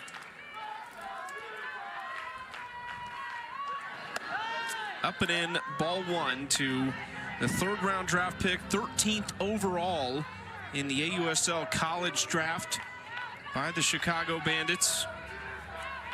7 home runs, 34 RBIs, and a .364 average as she sends it into right field, and Williams is going to score the first hit and the first RBI of Agbayani's career. She needed that. Struck out in her last at bat. That is someone looking to hit early in the count. Gets an outside pitch that's moving down and away from her. It was even off speed, but she just sticks with it deep into her legs, drives in a run, and pulls Chicago within 1. Back and forth game that we have here tonight. We still have, what, 3 more innings left to play, and there's going to be a lot more scoring left, I think, in this one. The only Bandit to have hit safely in all 3 games is Morgan Zirkle, and she is now at the plate. Already a 2-hit night for her, so Williams has a 3-hit night. Now Zirkle is going for 1. And fooled by that pitch. Out of the zone.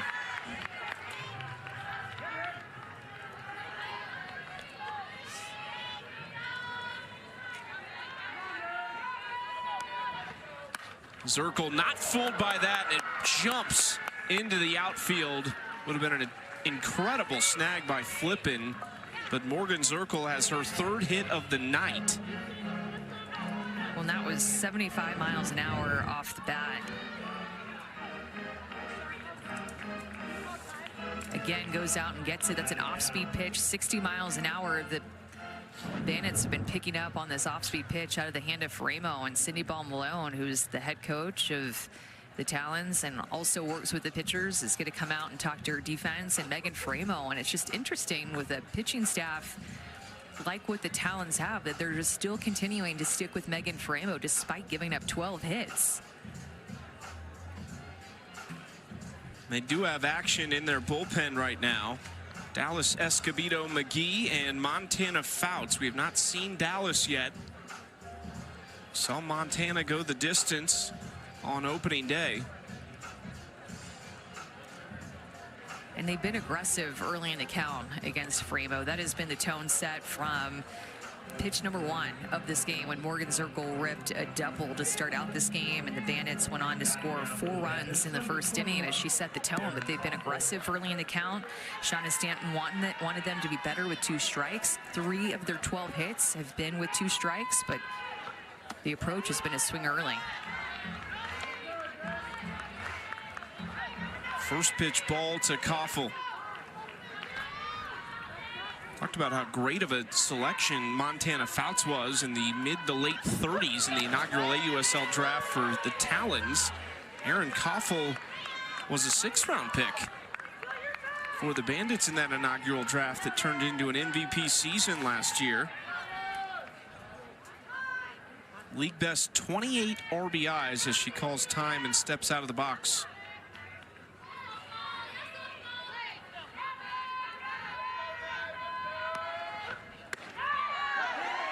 Kentucky's all-time home run leader, 68 of them in her career for Rachel Lawson in Lexington. And then has spent the last 2 years as a graduate manager under Tim Walton at Florida.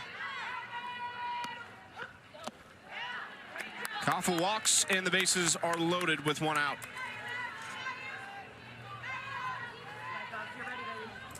I mean, this is a moment. You have to take advantage of this moment. Megan Framo has now thrown over 100 pitches. The Bandits have been getting to her. You don't want to see a fresh arm come into this game. I mean, the Bandits have to take advantage of a pitcher that they already have had 12 hits against with the bases loaded. Kern tries to wait on the off speed. It's into left center field and deep enough. Agbayani was very deliberate in leaving on time to score the game-tying run.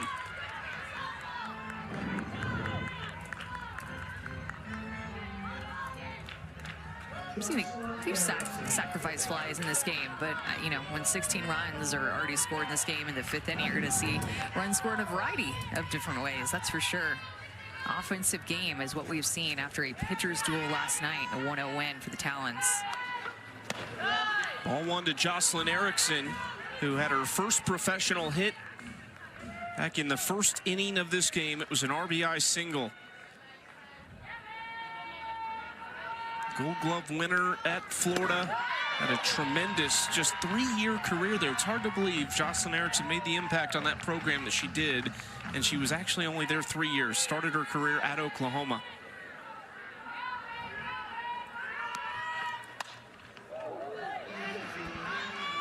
Just love the fact that she can both catch and play first base, a lefty power hitter. She was definitely one of the more coveted draft picks and a star-studded senior class because of her versatility. 5th overall pick in the 1st round. 2-2. The Bandits are going to be happy to get to Rosemont and get away from the Caw chance. They will have an incredible fan base at their backs when their series starts on Saturday with the Oklahoma City Spark. There's some tradition in Rosemont. They play at Parkway Bank Sports Complex, which is on the street named after one of the legends of this game, Jenny Finch Way. Erickson goes down swinging. Framo strands a pair, but we're tied at 8. She is still fighting in this game. Over 100 pitches thrown, works out of a jam here with leaving 2 on, going under the hands with the rise ball to Erickson. Word Natty. Most sports people's minds go to national championship, and that's exactly what Jada Coleman had in mind when she named her dog Natty. The day after she won her 4th national championship at Oklahoma, she told me she went to Walmart and there was a guy outside holding a puppy. She asked to hold the puppy and he literally handed it to her and said, "You can keep her." She named her Natty, and now the 2 are best buds. That is an awesome story, especially for this broadcast booth, because we are both huge dog people, and that is a very cute dog. I was literally just waving at a dog. Like, as Anna was talking about Natty, there was a dog that went right in front of us. We're definitely dog people, is my point there. And what an appropriate name for somebody who is a history maker at Oklahoma with that unbelievable senior class that completed the 4-peat. It's just crazy. They never ended their season collegiately with a loss. They only ended it with a win all 4 years that they were together. Coleman rakes it out to right field, but right at Zirkle, the first out. Well, the AUSL continues Saturday. The Volts and the Blaze, that's at 12 Eastern on ESPN. And then the Oklahoma City Spark and the Chicago Bandits at 2 Eastern over on ESPN2. We will be headed to Chicago.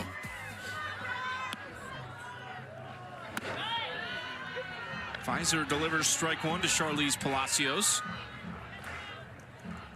They were just talking about those 4 national championships. Before Texas just went back-to-back, the last team to win before Oklahoma's 4-peat was actually the starting pitcher for the Talons today, Megan Framo, in her freshman year at UCLA. That team was, of course, led by Rachel Garcia, Bubba Nichols, Camarena, and others. There's Megan.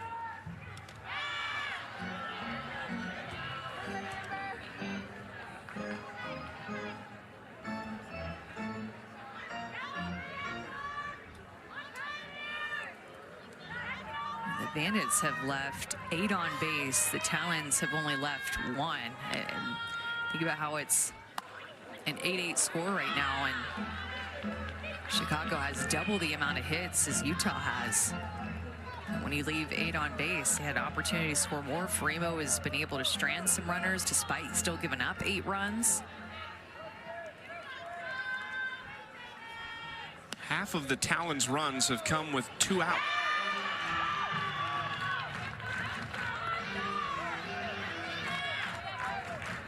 We showed you the series coming up, Chicago and Oklahoma City. It's a long plane ride to Chicago tomorrow, especially if you get swept. Feels a lot better if you can get one here in Utah before you leave.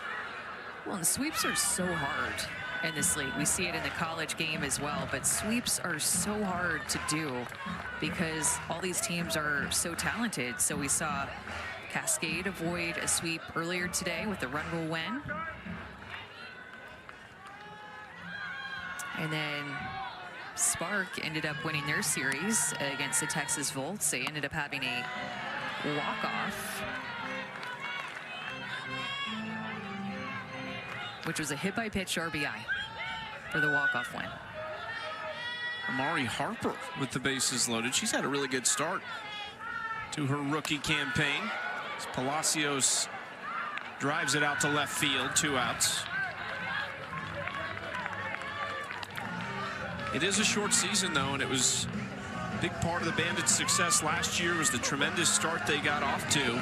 Finished 15-9, but they started 9-2, and then after the break, took a little bit of a break in the middle of the season, almost an international break for those of you who follow European soccer. And after that, they just didn't come back like they had finished. Still had a great season overall. Lost in the championship series to the Talons.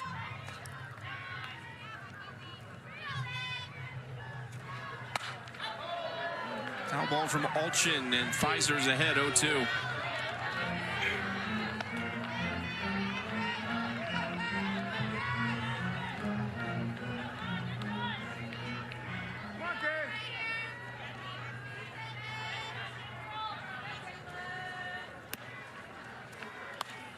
Another foul ball. Be curious to the relationship this week. Saw Amber Pfizer and Taryn McKinney, the Chicago pitching coach, interacting, and it seemed like they had really hit it off. But Amber Pfizer, a young pitching coach in her coaching career, now getting a chance to work for and kind of with one of the better pitching coaches in our game over the last 3 or 4 years in Taryn McKinney. Well, remember, Taryn was a Bandit, so sticking with that lineage of being able to now coach for the team that she once played for.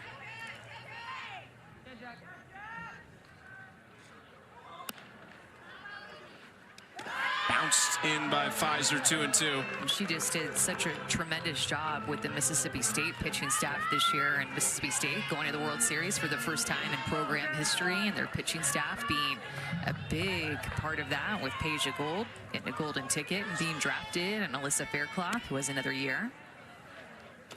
Alchin chased it, and a clean 1-2-3 inning for Amber Pfizer. We go to the 6th, still tied in Salt Lake City. Pitch to hit out off of Kaylani Ricketts. Kenzie Brown made her professional debut. We just mentioned a second ago the walk-off hit by pitch.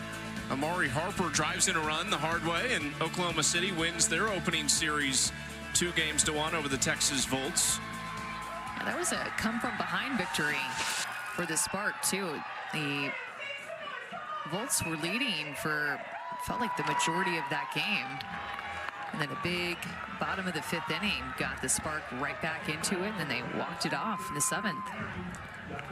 New pitcher for Utah, and it is Montana Fouch. She started this series for the Talons went the distance, gave up 8 hits, 2 earned runs, and struck out 4. Those 2 earned runs were 6 innings of work ago. Came in the very first inning in night number 1.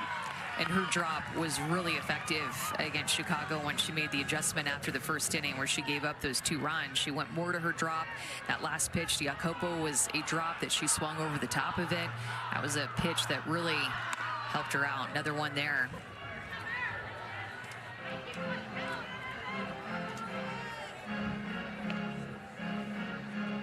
The Bandits in 2025 were 2-0 when tied after 5 innings.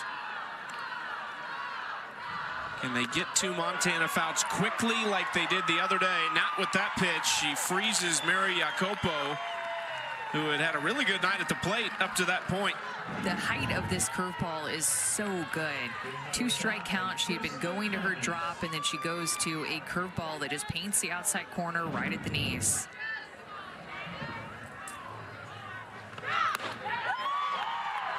Strike 1 to Jessica Clements.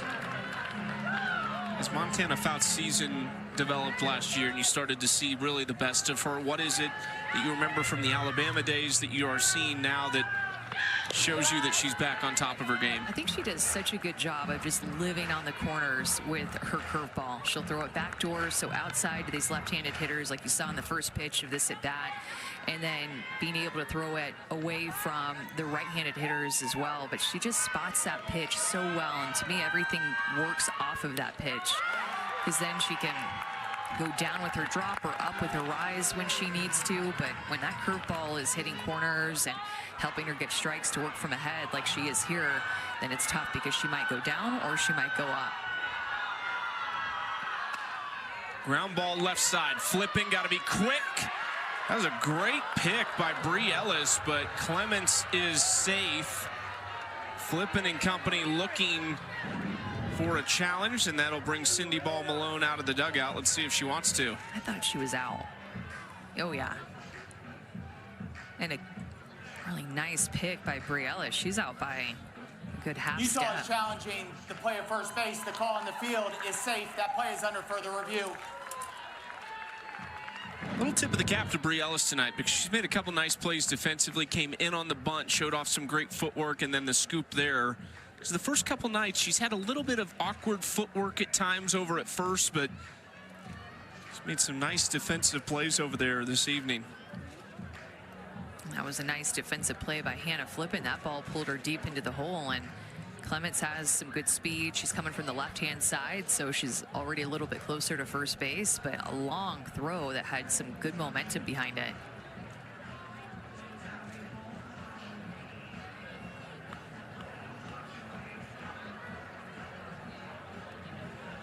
Watching the replay, I was actually shocked how clean she caught that, because it looked like she needed to use that hand, and it really stuck in the glove really well. After review, the call on the field has changed. The runner is out. This is Utah's second and final challenge. Well, challenge well used, because Sammy Williams is coming up, who just homered a few innings ago and has a 3-hit night going, so you don't want to give her anybody to work with. Flippin and Ellis combining on the nice out.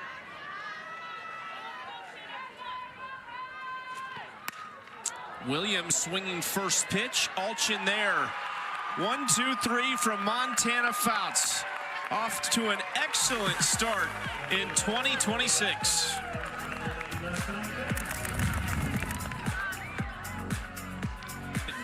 With just an inning and a half to play in beautiful Salt Lake City, Utah, as we wrap up the first series of these new home venues across the country in the AUSL. Now 6 teams competing. Bree Ellis will lead off the inning for the Talons. That pitch is inside from Amber Pfizer. It's Ellis, Jacobson, and Moore.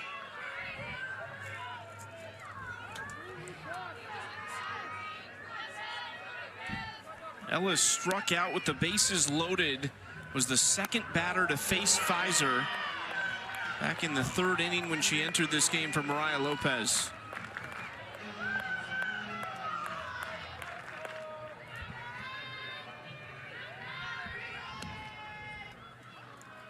The Bandits have been so close in this series. You go back to game 1, even though it looked a little more lopsided, 5-2, not bad, but a couple runs in there that defensively they could have probably taken care of, and that would have been a 1-run game at one point. And then last night, 1-0, they lost to the Talons. They've just had some opportunities offensively when they didn't come through in situational hitting, and then defensively there's been some miscues. Ellis trying to compose herself after thinking that was ball 4. That is ball 4. Let's go down to Anna with more on the Bandits. Yeah, Chucky, this game is huge for momentum for the Bandits. They actually haven't even been back to Chicago. They came here straight from spring training down in Vero Beach, and Morgan Zirkle told me that they can't wait to get their rookies there, to show them Chicago, to show them their whole home field where they take pride in playing. And rookie Jocelyn Erickson has never even been to the city. So carrying this momentum back home would be a huge turnaround for them after dropping the first 2 of the season, and they're really looking to get that here tonight. Now, the fans are going to be excellent. Of course, wonderful city. Rosemont is just across the street, basically, from O'Hare International Airport. The Bandits have a great training facility. Everybody calls it the Dome in Chicago. That was actually where the spring training was held last year for all of the teams before there were home sites, as the Bandits will make a pitching change, and Pfizer will head to the dugout for Odyssey Alexander Bennett. And we also saw her debut on night number 1. 2 innings, 2 hits, and no runs, which is just so remarkably impressive for Odyssey Alexander Bennett, who just had her daughter Halo in January. Used a lot in relief. She definitely has a great mindset of a pitcher to come in relief in a tight game, late in the game. Hoping she's okay after striding out there. You see her tending, looks like her left leg.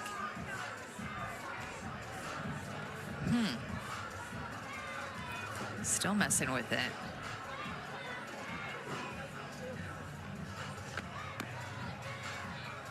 That looked good, so that's good to see after the kind of hobbled after the last pitch.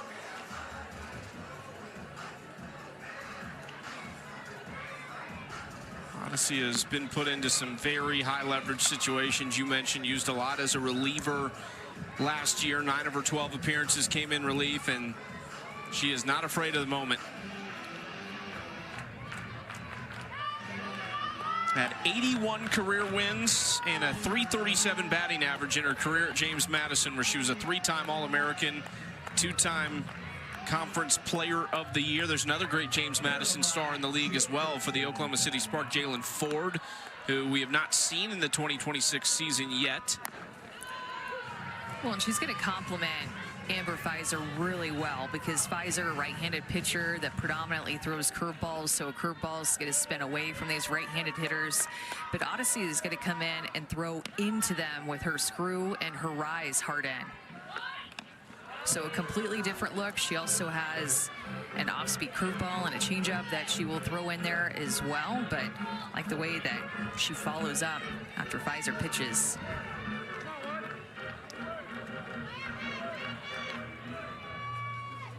Jacobson showed bunt there after she hit a double off the wall her last time up to clear the bases.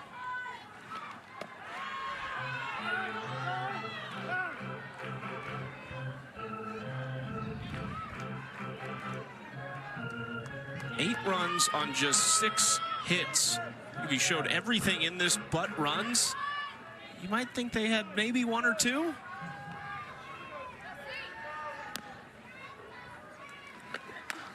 Jacobson to left field, foul. Well, and they're bringing in the pitching change to pitch to Caroline Jacobson because of the fact that Jacobson had such a good swing off of Amber Pfizer in her last at bat. Remember, that was right after Brielas struck out against Pfizer in that 12 pitch at bat, and then Jacobson had a 3 RBI double off of her, but a nice swing on the inner half, looking for that inner half against Odyssey like we were talking about. Swing and a miss. and then she goes away. She saw that swing that Jacobson had off of his through ball and how she really squared it up. So then they go away with what was called a drop ball on the outside corner. It stays up a little bit, but she could have thrown anything, I think, on the outside corner because of how Jacobson was looking in instead. Maddie Moore takes strike one. Maddie Moore, great story. She's in her rookie season. She hadn't played in over a year because wasn't drafted out of college, had a tremendous career at Clemson. And so now here she is, a full-time member, was drafted in the 4th round of the allocation draft by Lisa Fernandez. Trying to carve out her spot in this lineup as an everyday player. I've seen Odyssey pitch for just a few innings, but I think she looks really good to start this season. Just think about how tough that is to recover from having a baby and then start to train and get back into the mix of things and prepare yourself to be a professional athlete in May. Popped up shallow right. Agbayani drifts over for out number 2. I know it's early, but you know, when you just watch a lot of pitching and watch a lot of games, you can just tell when somebody is on, and you can also tell when somebody is just not, when they're struggling. But when you see the pitch calls being made and her hitting these spots consistently with all the variety of different pitches that she's throwing, she has great command. Well, minus that right there. Set up on the outside corner for a changeup, almost hits Leah Andrews. She holds onto it, but besides that pitch, she has had great command.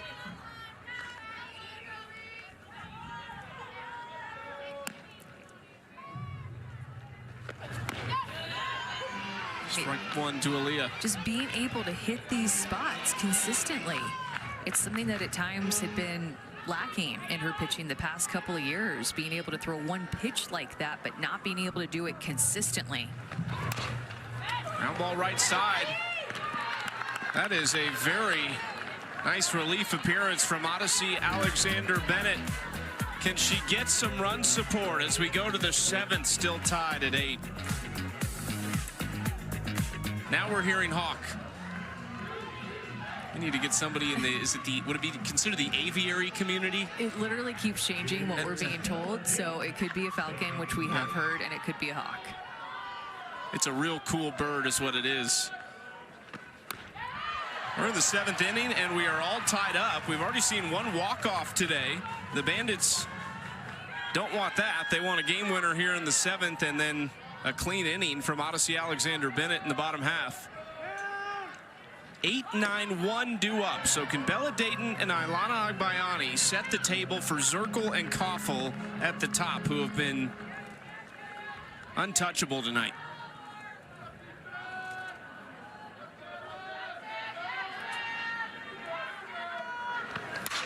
Bella Dayton crushes this right at Alchin. That was a nice swing by Bella Dayton. This is just such a tough park for hitters. She is on time with this curveball in, gets her barrel there, boom. Flew off of her bat, but Alchin playing deep on this big field. Slow roller, Jaquish on the move, and Moore covered quickly. 2 outs.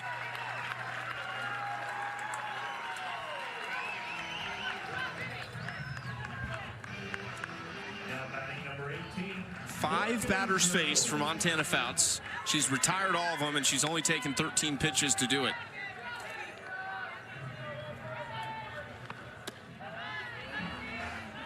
She is as good as they come when she's at her best, and she is at her best right now. But so is Morgan Zirkle at the plate.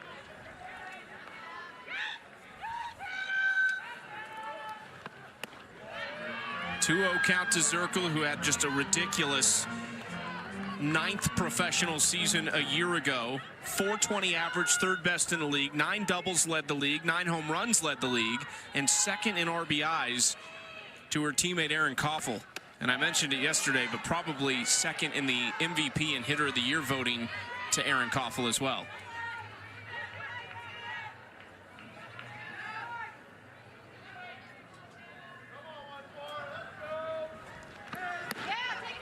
Zirkle does not see a hittable pitch and takes her base.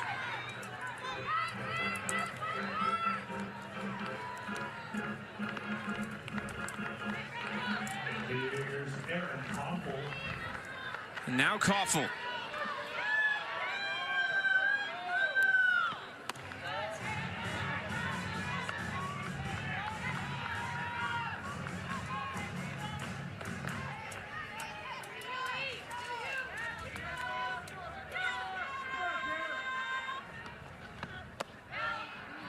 That's 6 straight balls now thrown by Montana Fouts. After getting all those quick outs, as you mentioned, coming in relief last inning.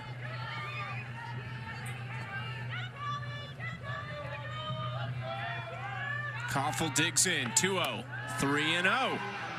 Well, the big difference tonight, too, for all the hits that the home runs that we've seen is that the wind is not howling in like it was last night. At times, the flag has just been laying still. Right now, there's a little bit of a breeze. But last night, the wind was blowing in at like 35 miles an hour with gusts. They got cold really fast, too. Forced Anna Camden into a wardrobe change. She had to find a jacket. Oh, yeah. I thought she was a little dramatic. I thought it was just fine up here in the booth. Koffel watches strike one. That was a good-looking pitch to hit to potentially have a green light on that 3-0, especially with a rookie on deck and a rookie in the hole. Kern and Erickson following Koffel. She needs to be looking for a mistake and looking to be the one with the hit. 3-2. Here we go. The crowd is going to get behind Montana Fouts here.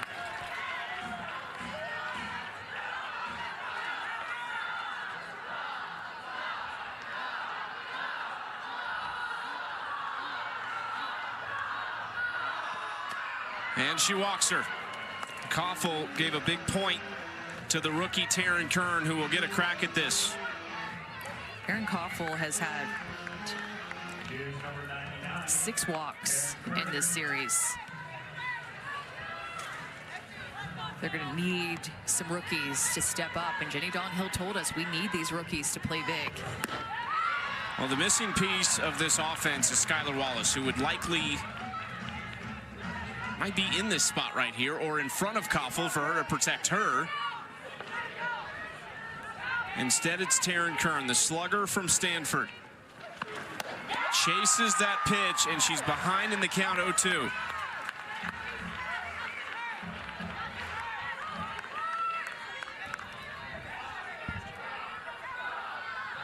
Taryn hit .385 with 18 home runs at Stanford this year.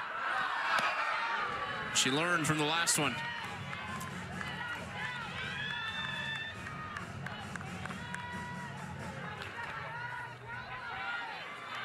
Already a couple hits in her career. Had one in the first inning, a sac fly later in the game.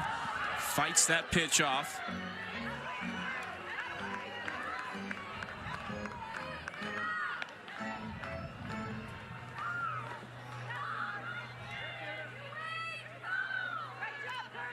Talons trying to be the only team to sweep the opening series.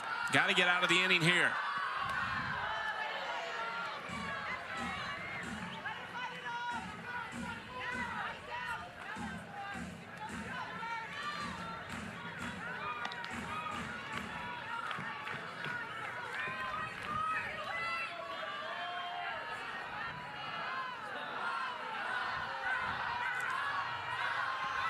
Bounced in and it gets away, so both runners advance.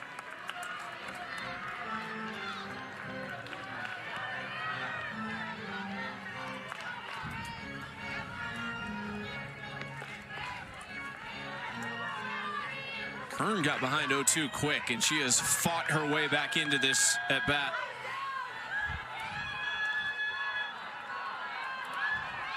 Two-two. Kern, right field, Ulchin turns and makes the catch.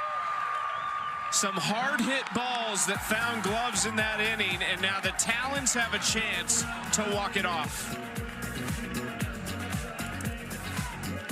On the NCAA postseason, and now we get all the softball in the AUSL season. As much as I would love another month of this season, let's get it to a 40-game season, whatever it might be, there's some serious drama when you're only playing 25 games and there's 3 postseason spots. Well, and a game like this, as we've been talking about, for Chicago to avoid a sweep is massive. 0-3 feels a lot different than 1-2. Hannah Flippen to lead it off.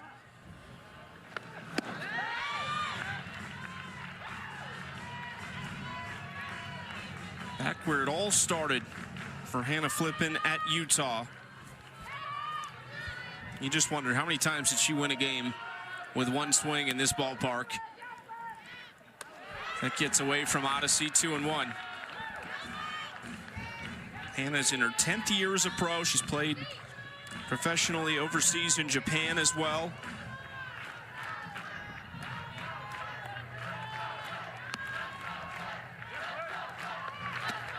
No, let's go flip chance here in Salt Lake City.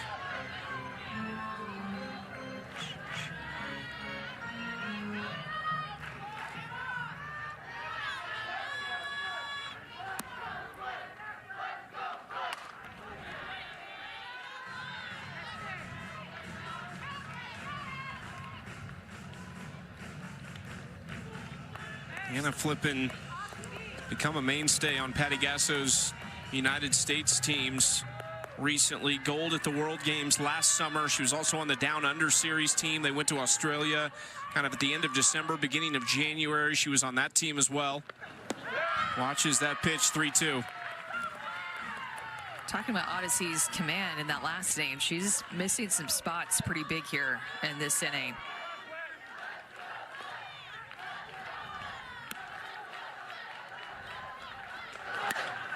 Flippen pops it up. Koffel under it. 1 out. Just a big out.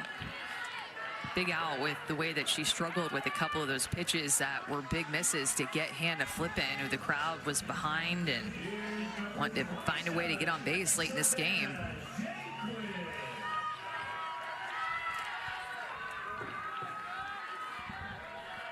One down for Odyssey. Now Savannah Jaquish takes strike 1.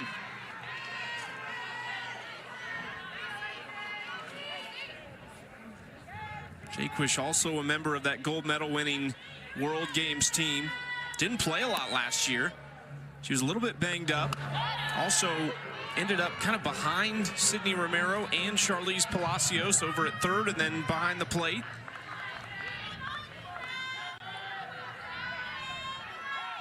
(0-2) from Odyssey.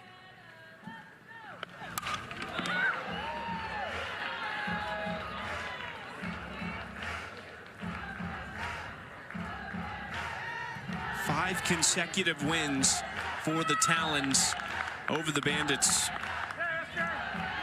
Dates back to the last time they faced in the regular season last year, the championship series, and then the first 2 games of this year.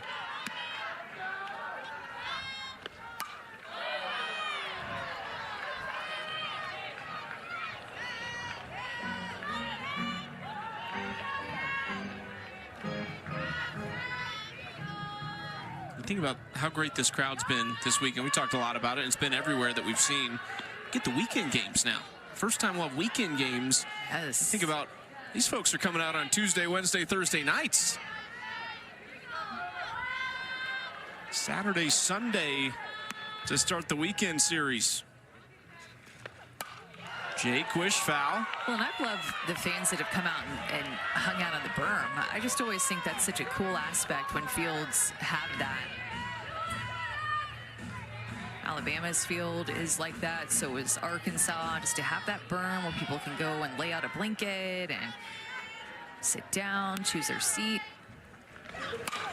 Jaquish ground ball. Koffel onto it. Quick throw across, 2 outs.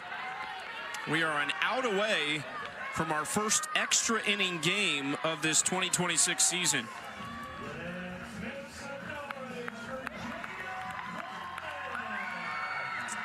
Does Jada Coleman have anything to say about it?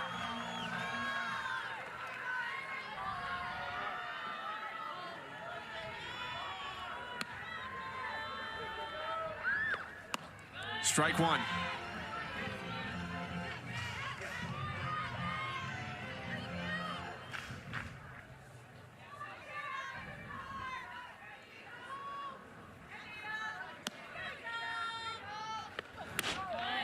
Just outside from Odyssey.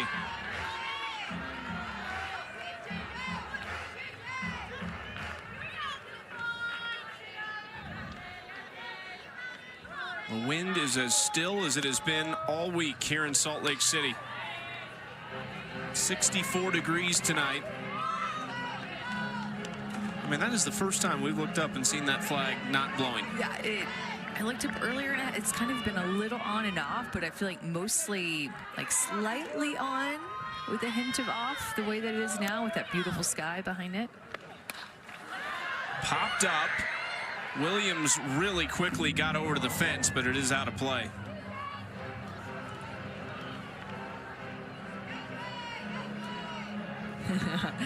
Home plate umpire Alex Leap just threw the ball back to Odyssey, and it was a bit of an errant throw, and just the way that she looked back at him and just kind of had some fun with him there, and a really serious moment that had some levity to it here. Another 1-2 to Coleman. Just outside. She says, come on. Yeah. You didn't throw it right back to me and then you don't give me the call? Yeah, she's thinking it right now. You know she is. And that was an excellent spot. And an even better take by Jada Coleman to not swing at it. That is outside 3-2.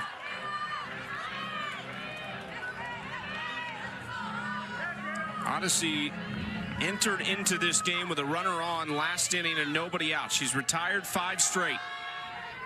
Full count. In the air, left center. Over goes Dayton to make the catch, and we have extras for the first time in 2026.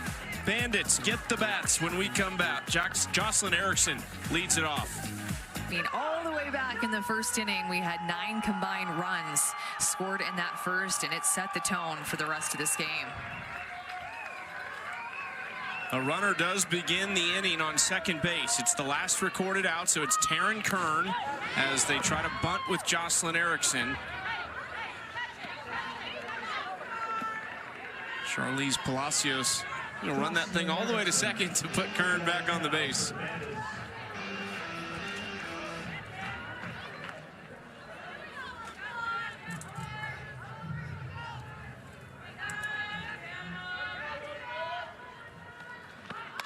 Erickson pops up the bunt, and Ellis makes the play.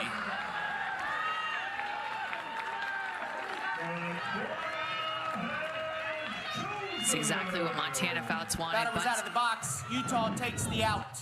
It's a bunt situation. Taryn Kern was, or excuse me, Jocelyn Erickson was going to be called out of the box regardless. The home plate umpire called it right away, so Utah gets to choose if they're going to take the out. But rise ball in that bunt situation always, or not always, but oftentimes going to lead to a popped up bunt and a lack of a productive out there for Chicago. Pinch hitter for the Bandits. It's going to be Elon Butler, the rookie out of Oregon. Chases the pitch high out of the zone for strike one. Has a ton of power, 18 doubles, 19 home runs in her lone season at Oregon as a first-team All-American this year. And she has a big swing with a lot of pop. If she can connect with one, it's going to go a long way. Key for her is going to be to not chase that rise ball that Montana has been throwing her the past couple of games. Did she go? She did.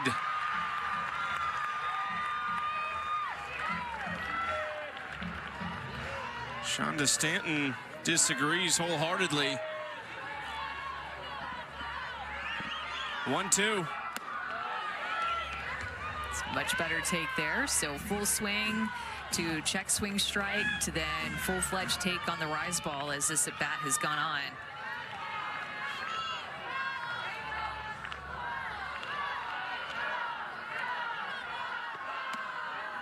3-2. We saw this from Kern last inning, got behind early and then really worked her way back into the at-bat, put a great swing on a ball that was right at the right fielder, Alchin.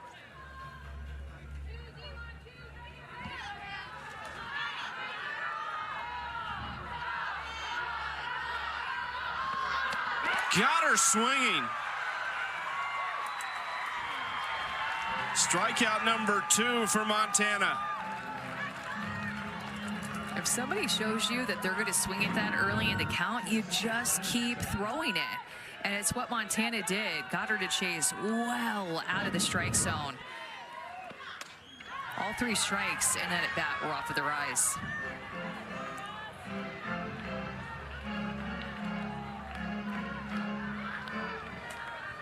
Montana Fouts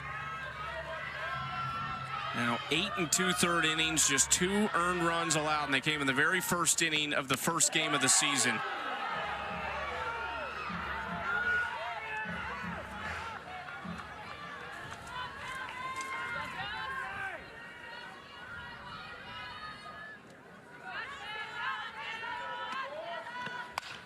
Clements fouls that back, 1-2 count. And we all remember Montana Fouts, that knee injury in the 2023 SEC tournament. She missed a couple weeks, didn't return until Super Regionals, and then helped Alabama get back to Oklahoma City with that knee injury.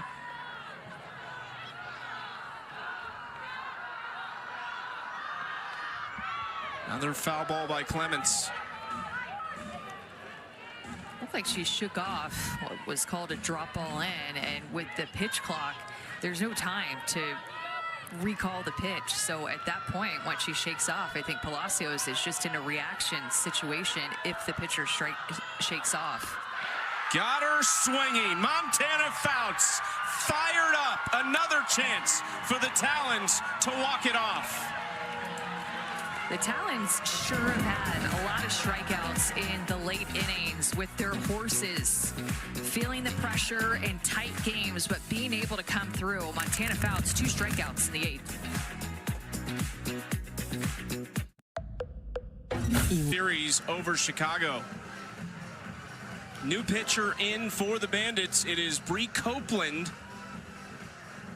Couple years removed from college now in her first AUSL season out of Indiana. Played for Shonda Stanton there. We saw her in relief yesterday. Was really good. 3 1/3, 3 hits, and no runs allowed for Copeland out of the bullpen.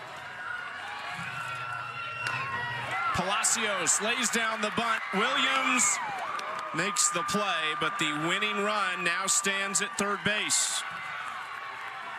Well, and again, the difference in pitch calling. Bree Copeland's going to be more of a drop ball pitcher that they bring in. So in a bunt situation, a drop ball is going to be much more easy to put a bunt down than the Montana Fouts rise ball. Palacios putting the bunt down, understanding how important that 60 feet is, to be 60 feet away now from winning this game.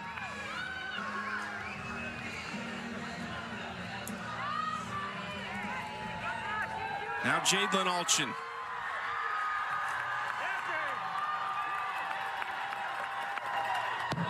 Fouls the first pitch back. I think Lisa Fernandez felt like Jadlyn Alchin was meant to be a Talon. She was out of the reserve athlete pool last year, played the entire season, but they got healthy at the end, and she didn't get to play in the championship. And now Alchin delivers. A walk-off winner for Jadlyn Alchin, and the Talons sweep their opener.